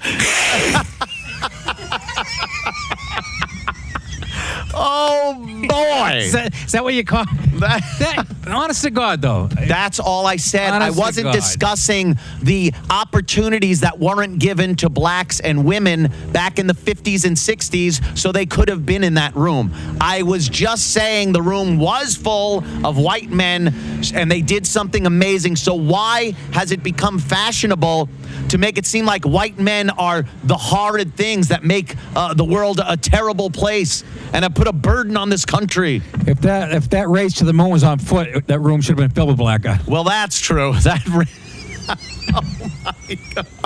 That's a compliment. It is a compliment. It'll be taken out of context. Of course it will be. But, again and again it will be taken better out athletes. of context. Case closed. It's yeah, of course. I mean, that's something that is just, it is. Why would that be a bad thing to say? You can't talk about race. You can't even generalize about good things. About good things. You can't talk about race or sexuality or I'm going to do it anyways. Do it anyway. Until the point I'm living under a bridge. Right. In Peekskill. In a fucking lean-to. My wife's crying. It's in a shitty diaper. And I'm like, shut up. I only said chink once. But it really is frustrating that you can't talk about it. Well, we can't. That's what's frustrating. Uh-huh. It's a one-way street. That's what the hypocrisy of it all is what really. And you keep pointing it out. That's what gets tired. You know. And here's my argument to that. People keep pointing out political correct. You got to do more than point it out. You watch Fox. If George Bush was in office, he would have got screwed. Okay, but do something other than point it out. Yeah. The only way to defeat political correctness is to be politically incorrect. But it might cost you your job. But that's the only way. You got to meet fire with fire. That's my opinion. Only way things are going to change.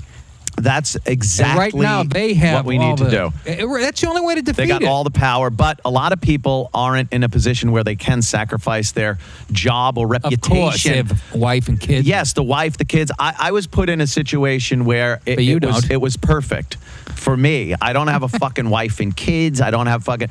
And I had an opportunity to do this show. And without any interruption from people, like aside from the merchandise person. But I'm able to say what I want. I don't have a boss. And there's an audience here. So, yeah, to be able to push back is refreshing, to have some kind of freedom to actually voice this. And this is the beauty. Not be fired from my house. This is, seriously, I'm not just joking. This right now is the... It is. You get to speak... First of all, you're making more money than you did with bosses. Yeah. And you're in a beautiful house next to a pool, speaking your... This is the American dream. It is. You know? It is. And I want to see how they're going to try to squash this on you. I know. I've been thinking, like, all right, how can they do this? Now, obviously, you wonderful people have subscribed to this program. It is greatly appreciated. We do have sponsors, but we keep it at a minimum. And if they sponsors pulled out because of, some phone call that they got from somebody that didn't like what was being said, yeah. Oh, yeah? Oh, okay. I thought I was getting hopping. Keith going on. Now, if they if the sponsor pulled out, I'd still be fine. Like I'm not a puppet to the sponsor. I don't have to say things that aren't going to offend the sponsor. So I'm in a pretty good spot. But yeah, what will they come up with to try to, he's zoning law. Silenced. It'll be a zoning law. You can't do a radio show within 11 feet of your fucking pool. Electricity and water don't. They'll come up with some horse shit thing. You're right. You see what I'm saying? To try to shut this down. Well, fuck them. Missy says they can't. Missy says they can't. You'd be surprised. That's it. From my cold dead hand. Hey, T, there's somebody at the door from the FCC. They want to talk to you. The fucking mics are too close to the pool, no? They spit on their own floor. I never understood that. Look around, fellas. Come on in, look around. Should I sign here anywhere? You know what this is, though? This is the free market. Yes. This is the free market working. Yes. You had enough fans to say, we will pay to hear what he has to say. Right. You know what I'm saying? And then people that get pissed, they could complain to who? I don't know. Come to the house. I don't like what you were saying. Yeah, go fuck yourself. Slam the door in their face. Fuck them. That's funny though. Somebody upset. Somebody going to the LI. Well, LIE, and they're listening to you in the car, and all of a sudden they go, "Wait a minute, I like this. He lives up this exit. I'm going to complain." Drive right up to your house. Hello. I was very offended by your stance on homosexuality. Really? Cut to you wrestling in your bushes. You push them into the shrubs. You're in a bathrobe. Into the shrub. You got a drink in your hand. Yeah. Excuse me. Can I help you? This does look like the Sopranos house. It's so goddamn funny. Yeah, especially back here with the big fireplace. All they need is the dumb kid with the cinder block tied to his leg in the deep end. How funny was that? The funniest thing when he's talking about it with his shrink. Yeah, fan-fucking-tastic. She goes, maybe he was just a call for help, or maybe he's a fucking idiot. Tony goes talking about his own son because the rope was too long. He goes, how about when he goes, I look in his room the other night. He's in one of those chit-chat rooms. Giggling like a fucking schoolgirl. I want to smash his fucking face in. How disgusted talking about his son. He was. Wanted to smash his face in. Yeah. How disgusted he was looking at him. He goes, he goes, he's too little to hit. He gets that from my wife's side of the family. They're tiny people. I can't even hit him. He's too little.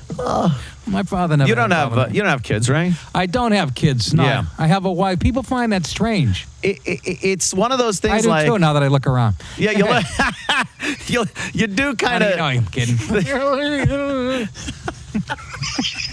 You do kind of look at a married guy that doesn't have kids like, well, then why'd you get married? I don't know. Like, I don't know. It's supposed to be that whole.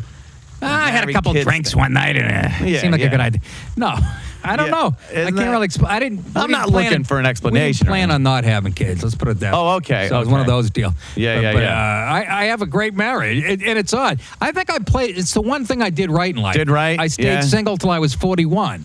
Oh, okay. And I sampled every flavor out there. So I knew what flavor I like best. You knew what you wanted. That's a nice analogy, huh? And nice facile analogy using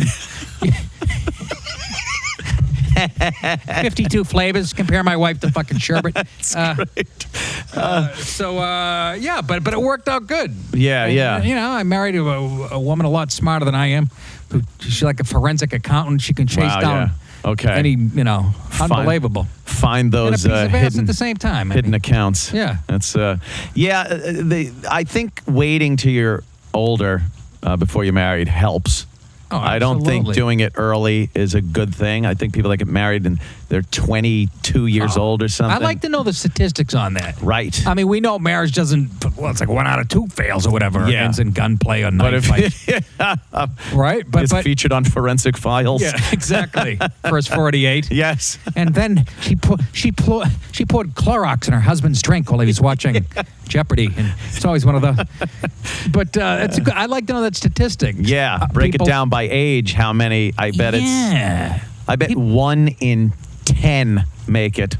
Exactly. I would say that's about right. That bad because the difference. If I look at myself at 20, 22 years old and look at myself at 40, yeah, the difference is astounding at who I was and what I enjoyed doing and people I enjoyed hanging out with. I could, count 2 people that I still see that I knew when I was 20. And you see him at that same spot. And yeah, the same that same bar that you hung out with. Yeah. But to then be married and every day you're with this person, and I can't see it. No, I think I played it right in that regard. Yeah, It's one thing I did right. My wife's one of the better decisions I actually made. No temptation on the road kind of a thing. I wouldn't say that. No. I wouldn't say that. Plenty of temptation, but a lot of temptation. I never understood that. I always used to hear people going, "She gonna make an honest man out of you." You ever hear that phrase? Yeah. She's gonna make an honest guy, and I never understood what that meant till I got married. Honest guy. Yeah, I'm not gonna fuck around, but right. But it's because I don't want to lose a mortgage in the house. Right. It's has nothing to do with I'm an adult. me honest. When you're 20 years old, you lose some CDs and a fucking frying pan and a toaster oven. But now it's a house and a. Oh, if I would have gotten divorced when I was still a construction worker. Yeah, what was she going to get? My ear bender and tin snips and a fucking wrench, half of a fucking monkey wrench. A Mookie Wilson card. Yeah. Hi-fi stereo. But the hi-fi. But, I had to, of course, wait. And then Dominic Barbara was her lawyer, and he came fucking flying in with the good-looking TV girl, right? No. Oh, you didn't marry her. No, she was the one I got when I was in construction. So which one? The fucking Jillian? dog. What's her name? No, Jennifer. No, who's the Italian bride? Oh, Jill Nicolini. Yeah, Jill Nicolini. No, Jill, we just went out for like a summer. Oh, I thought that was one of your No, we just went out for a summer, and then I fucked that one up pretty good. Did you really? Oh, bad. Was that when you were at Infinity? Just can't fucking. I was going out with her for the whole summer of whatever it was, and there was this other girl who came to a party here, and I wound up having sex with her at this house. Yeah, up in my room, and then she was in there when Jill came over, so I hid her in the closet. I have 2 big walk-in closets. What is this, a fucking Odd Couple episode? I know. Get out of the Oscar. I wasn't fucking her.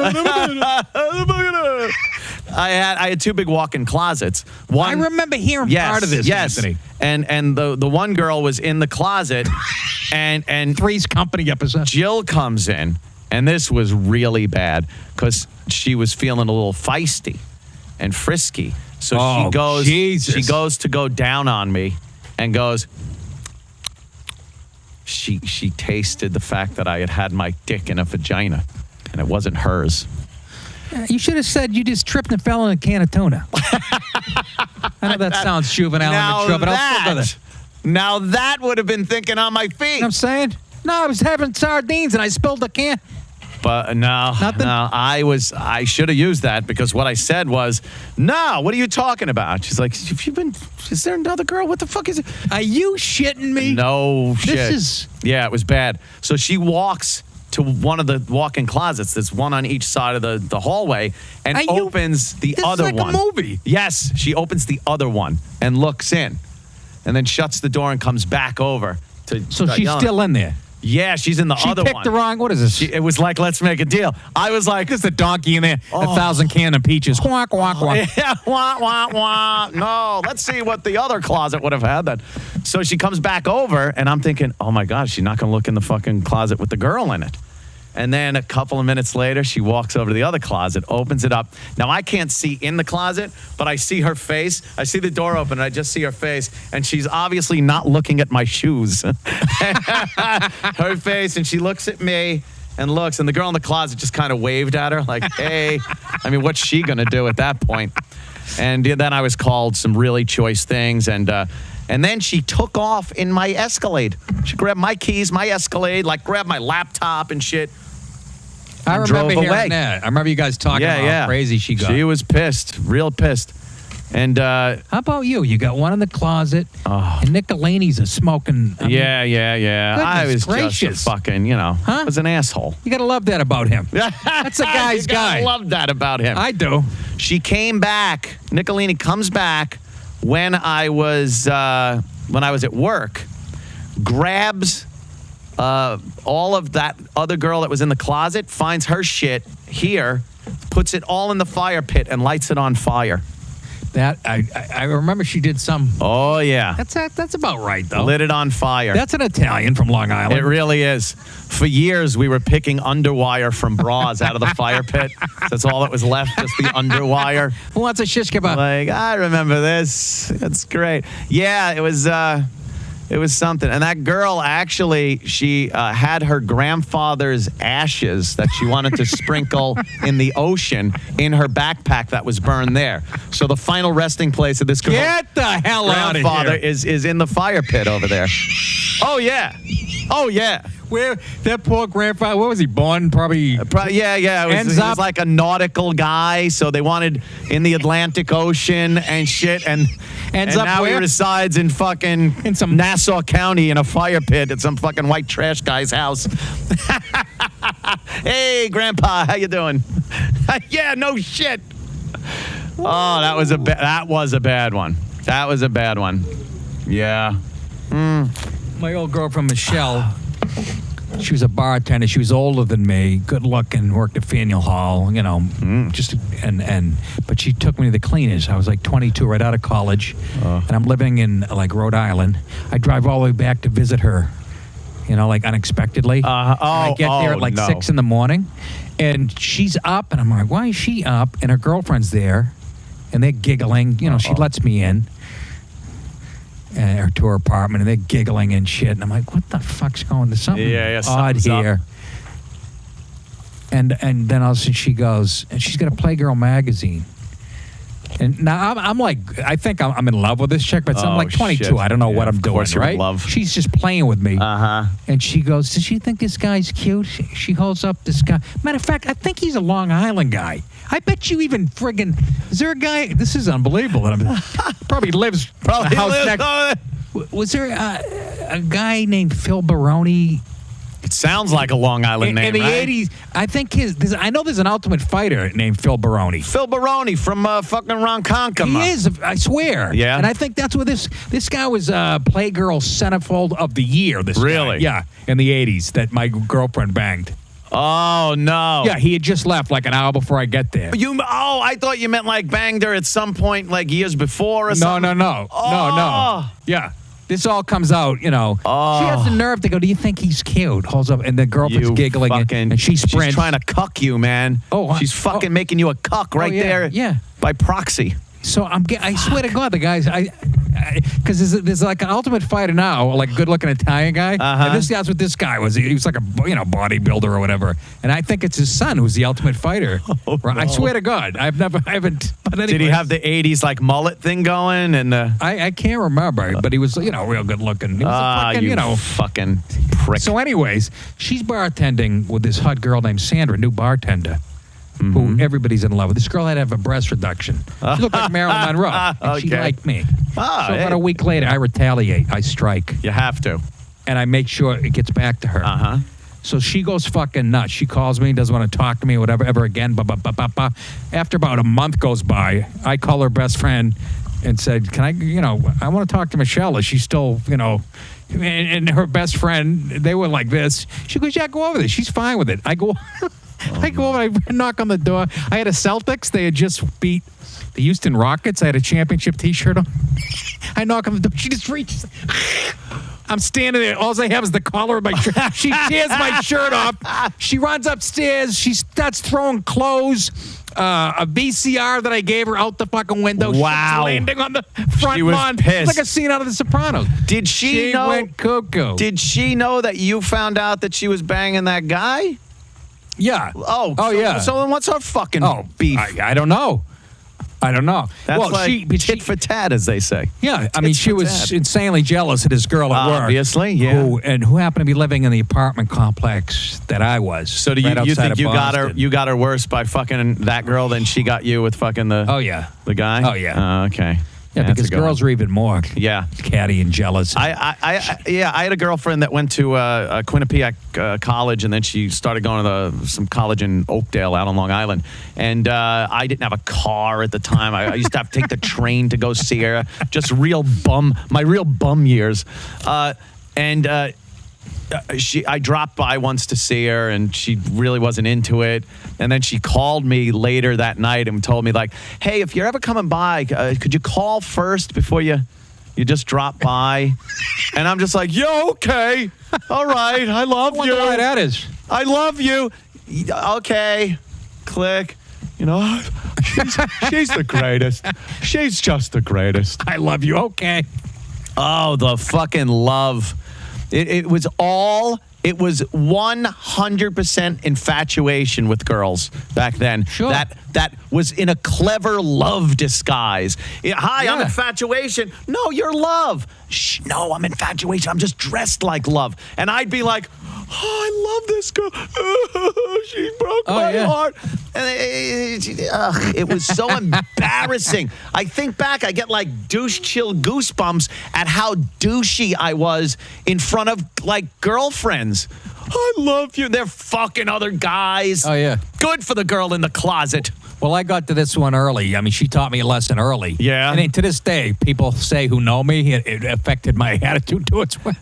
That's how much she got in my head. I'm talking, this is 30-something years ago. Yeah, yeah. I mean, she played with me. She made me nuts. I got up one night. You know, she's supposed to be there. I call, and she's not home yet. She's working in the Boston Harbor Hotel.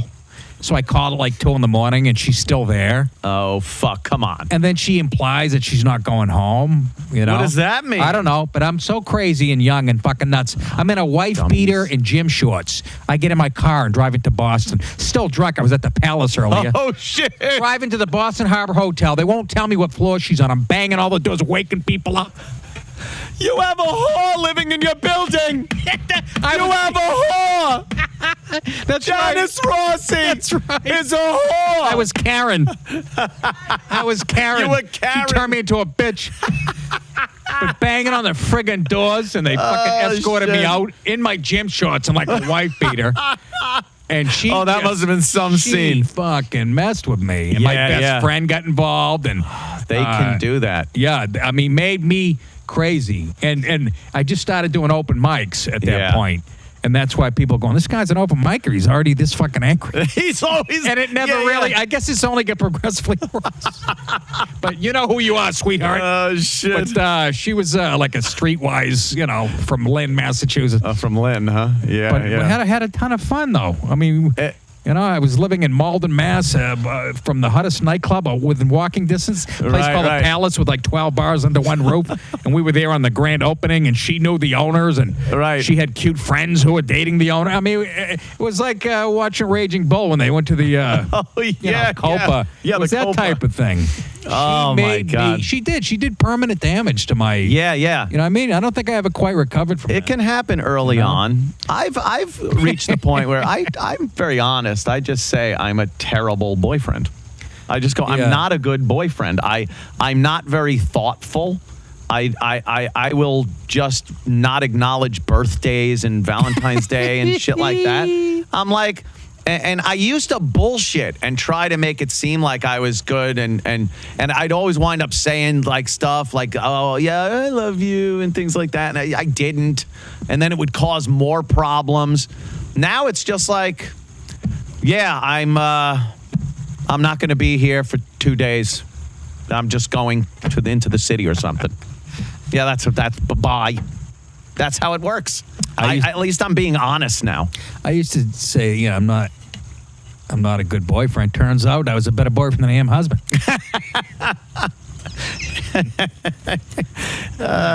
Does your wife enjoy your humor? Are you funny around the house, or does she? No, is she sick thinks of I'm it? bitter and angry. Bitter and angry, right? Yeah. Sometimes I crack, but we just had that fight like last night. Really? She goes, you don't make me laugh. You don't tell funny stories. Shit. And I'm like, wow. Oh, fucking, you know. Does she just like sigh when you turn the news on? Is it like, oh fuck, Oh, yes. oh fuck, here it comes. Oh, yes. Yes. Oh, yeah. Oh, I'll be hearing those words mumbled under his breath. Yeah, she can't. You're absolutely right. Oh yeah. I've been there. She gets pissed when I repeat shit. I don't know. I go, what do you fucking... I didn't know there was a limit on words. You know, when I repeat shit that I've said over and over again, like the garage door is stuck, whatever. Yeah. Yeah, I've heard that 3 times. So what? I'll say it another 11 times. I'm fucking paying for it. What does it matter? Yo, motherfucker. Don't ever go over my head again. You've been fucking warned. Jew motherfucker. You Jew motherfucker. I really fucked up this time, Anthony. Be careful. Be careful. The most insincere. Be careful. Be careful. Otis, he wanted to die in a fiery wreck by that point. Be careful. Be careful. That is a... Oh, that right there, that's acting. He was in the moment. That was a moment that was so... Be careful. Be careful. What he meant was, that's like when a homeless guy, when they fucking ask for money and you go, no, and they go, bless you. Bless you. It really means fuck you? Fuck you. Oh, You know what I mean? that's right. That bless you means fuck you. Yes. That's exactly what that Fuck be you, careful yeah. with. Be careful. Please drive into an abutment at 80.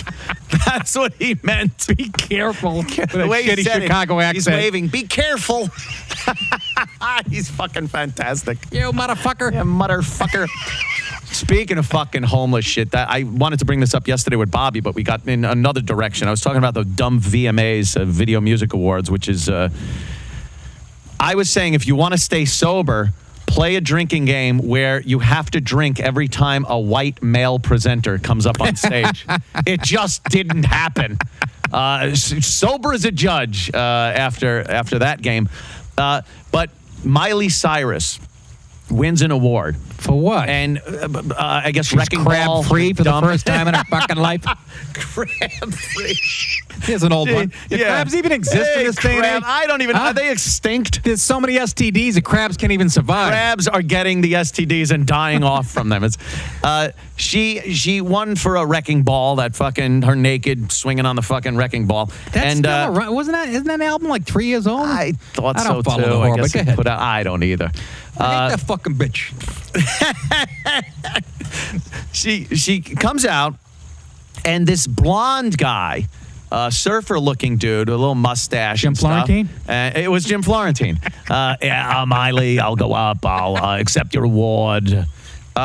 He goes up to accept the award, and he unfolds his paper, and he's like, I'm accepting this for Miley Cyrus on behalf of all the homeless people and he goes into this thing, I know because I too am homeless, I've done these side jobs, and Miley's crying. She's in the back, and they show her by her seat crying and giving this, yes.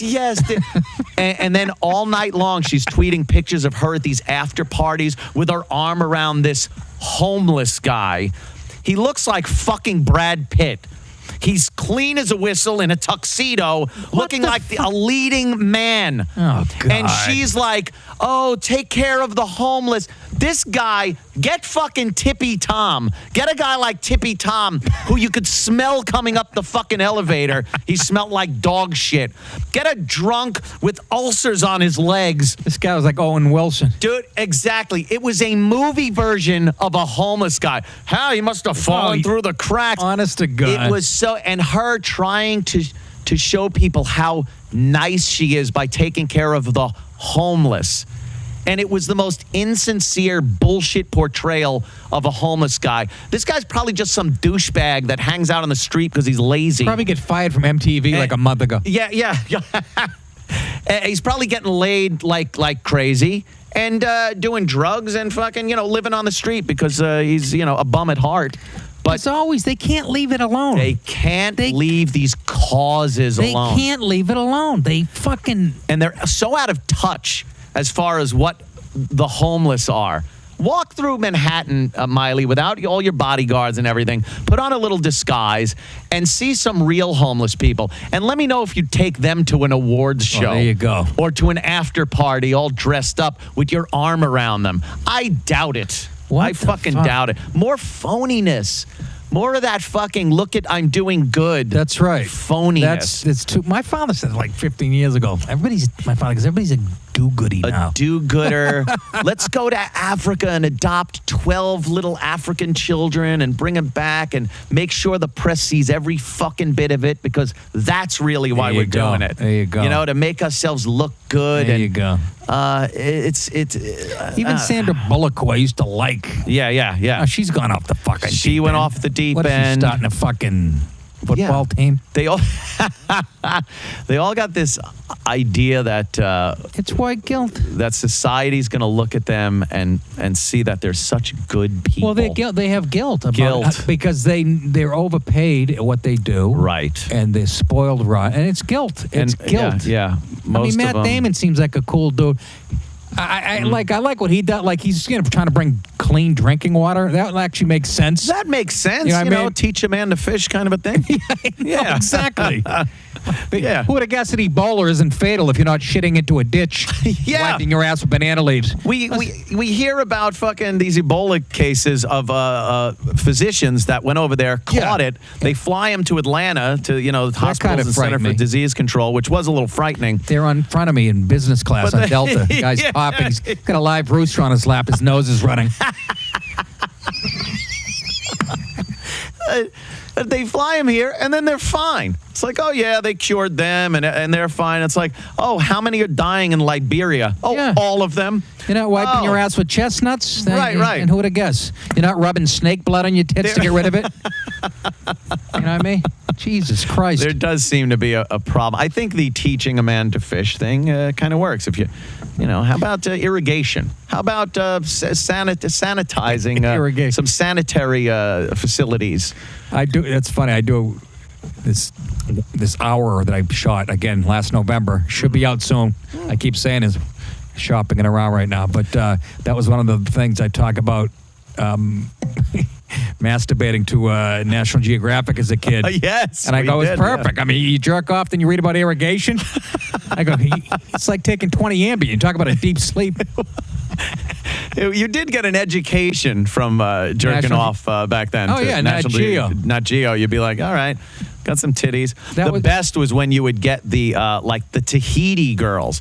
Like Yeah, the little African exotic. tribes and South American ones were a little like Big and carrying a like dead calf. the girl's fucking 13. She's already sucked out from fucking 18 litters, and but the Tahiti girls. The ones like in that movie Bounty with fucking Mel Gibson. Yeah. They looked nice. Yeah. And occasionally you get that in the magazine, and that was gold. I said that was our Playboy centerfold. The Yes. girls that I cover in National Geographic. And I go, they weren't as nice as the girls in the centerfolds in Playboy. I go, those girls on a bed spread eagle, as opposed to my girl, she's being chased by an eagle. So trying to get a nut off to a woman carrying a dead sheep on her head back to the village. But Exactly. Holy shit. Yeah, we really did have to scrounge. I talked to a lot of people about that as kids the is fun. availability of hardcore porn, moving pictures, videos. It's amazing. The lack of moving video nudity as a kid, it just didn't happen. It was the holy grail. That's right. You were looking for. For the most part, you would get maybe Cosmo and hope for a scantily clad girl in that. or a deck of cards your uncle left. You go, Your uncle. So always some fucking uncle. Yeah, don't tell your mom I'm giving you these. Wow. Look whoa, at her these. tit moved like an inch. She's moving. Yeah. But to get video, and now it's just taken for granted that, you could They see have high anything. def. That's what I talk about. High I go, def. when I'm on stage, I go, you 20-year-old kids, you're so fucking spoiled. You get high def, you get interactive porn. Oh, the my first thing I God. jerked off to was the Indian on the Land O'Lakes butter box. Put a set of tits on her, right? And you could do that trick. You could fold the box and make so her knees became her tits. became her tits. My dad taught me that. And my dad taught me that.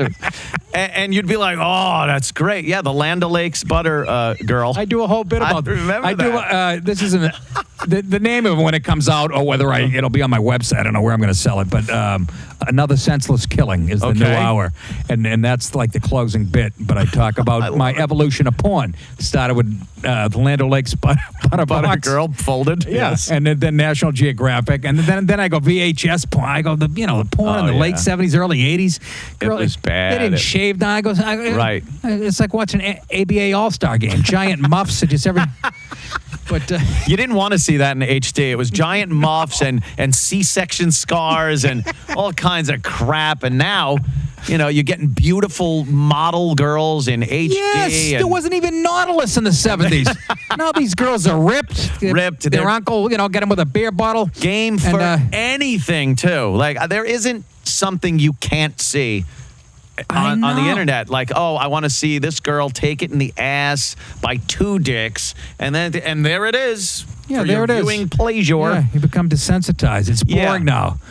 Ooh, What is Yes. she blowing for you guys? It becomes- Yawn. If you could bring back that excitement you got The first from time? fucking opening up a swank. Like Swank. a fucking or a wee Swank. where they showed fucking spread open Oh, yeah. pussies, and they showed like penetration. It was just you're in your fucking tree fort with a raging hard on, hoping the nails don't give way. That you had to bend straight off the job site to That's build that true, though. fucking monolith. That's true because you had Yes. Playboy, which was done it was always tasteful, Little and shit. tasteful and then- classy. Then Hustler came out. The Penthouse was a little more Penthouse, dirty that's right. than Playboy, but Hustler was And Larry just Flint's like, fuck it. great. Fucking, I'm just Here's a showing 20-minute. girls holding open their pussies like fucking vampire bats. It's just a disaster. A 20-page spread on Yes. syphilis. Remember that? They used to have stuff, this is what happens yeah. if you get herpes. And- Yeah, here it is. You know. Great. I'm trying to beat off over here. What's going on? And you couldn't just go home and jack off. You got to find a place. Now you No, got the exactly. sanctity of your own room or the bathroom. You know, your parents are home, your fucking brothers and sisters, whatever. You can't just take your Playboy. Yeah, I'm going into the fucking bathroom.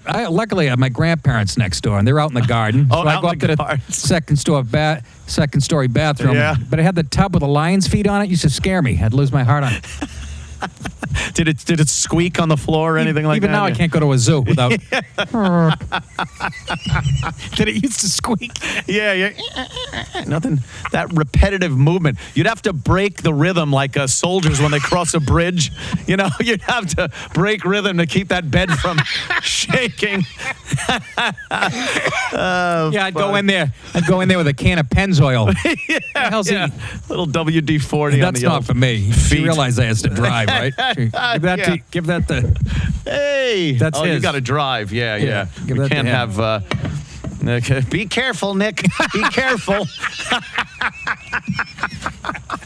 You fucking asshole, Anthony! You motherfucker! Okay. I really fucked up, Keith. I really fucked up this time. You know what? I'll skid into my driveway. Yeah. Yell at my wife Of because you got me course. drunk. Be great. I didn't eat anything today. No, I didn't either. I had like a diet candy bar. Honestly, got like 10 o'clock this morning. It's good. A cheap buzz. 3 or 4 beers. Nice cheap buzz right here. I got to tell you about the wonderful people at Mobile Sprinkler. Where is it? Wait a minute. We really need to highlight this. MobileSprinklerTimer.com. MobileSprinklerTimer.com. You got an underground lawn sprinkler? Do you got one of those at your house? Yeah, no, Underground? I left Wrigley about 2 years ago. Oh, okay. Well, anyway, it works with your existing system. It installs in minutes. Everything you need to know right there at your fingertips at MobileSprinklerTimer.com. Here's what the deal is. Once you install Mobile Sprinkler Timer, you're anywhere in the world. Let's pick a place. You're in Syria, right? You're looking around. You're being tortured. You're being tortured. Your nipples are on tortured. fire. Yes, you're being tortured. It's terrible. And then you think, I don't think I set my sprinklers back in. Don't tell me you can do this in by New your York. phone or something. So you ask the ISIS guy if you could use your phone, and you pull out your phone, and there's your app, and now you're running your sprinkler system. You don't have to worry that while you're being beheaded, that your neighbors are going to get angry at your crunchy lawn. You have it, no matter where you are. Boy, Your Bob's system's lawn is there. burning out. Oh, did you hear yeah, what happened? He's over in You Syria. didn't see the YouTube clip? He should have had MobileSprinklerTimer.com. You're That's on a a good long idea. work trip, and no worries. You use any tablet, laptop, your phone, of course. Unlike other home automated Wi-Fi technology out on the market, with Mobile Sprinkler Timer, no monthly fees. So you don't have to worry that you're saddling your wife with these monthly fees while you're MIA. In Syria. Free updates and customer service, always available. Go to MobileSprinklerTimer.com, enter the code CUMIA, that's me. And if you want to set up your phone as a remote control, you could do that. You get an app, it's a measly $4. Don't worry about it. It means you could sit on the couch. You don't have to go downstairs or out to the garage to get your sprinkler going. You just press play, and there it is. You're set. MobileSprinklerTimer.com. Go to this website, check it out. If you have underground sprinkler system, you already know how great life is, right? You kick back, you watch those sprinklers go. Now you can do it all automatically with mobilesprinklertimer.com, code word CUMIA. Nick, that was fun and fast, man. That went did really go by quick. fast. 2 hours. Damn. What a fun fucking time. I always love talking to you. And on the Opie and Anthony Show, we never really get a good chance to just have a one-on-one conversation. Absolutely, brother. And I appreciate you coming all the fuck the way out here to do this show. I'd love to do it again. I talked about you on my podcast this morning. I'd like to do that, too, at some point. I would to love come for on your show and do that. Any local gigs you want to What do I got? talk about? Because I want to go. I don't have any local. I mean, I'll probably go into the stand. My next gig, road gig is Chicago. Oh, Chicago. Which I haven't been in quite a few years. Yeah, exactly. It's actually a great city. Though. Yeah. You know what I mean? If We you're went in the there right a couple of streets. times. It was a lot of fun. That's like September 21 or 22. I don't know. I have to look it up. I saw you out at, I think it was Governor's or Brokerage, one of those out east here on Long Island. And those guys are good to me. Dude, laughing my ass off. And the Long Island crowd fucking adores you, They man. really do. Yeah, I'm they like, really do. It's hilarious. Yeah, So, I love it. I love it. See Nick if he's around you. Yeah, On a and town near thanks you. for having me, Anthony. And Thank you for coming. I love this, man. Very cool. Yeah. And for the audience, I guess thank you. Oh, my podcast is on. Yes, your Can I plug that podcast again? on Riotcast. Riotcast and iTunes. Go listen to Nick. He's very funny gentleman. PayPal's available, right, Keith? So any of you subscribers out there, you got any friends that have been bitching that they don't have a credit card? I don't even know what the fuck that's about, but just well, what happened? What happened? Go to the website anthonycumia.com and use PayPal. And we will see you tomorrow. Thank you for tuning in. Have a pleasant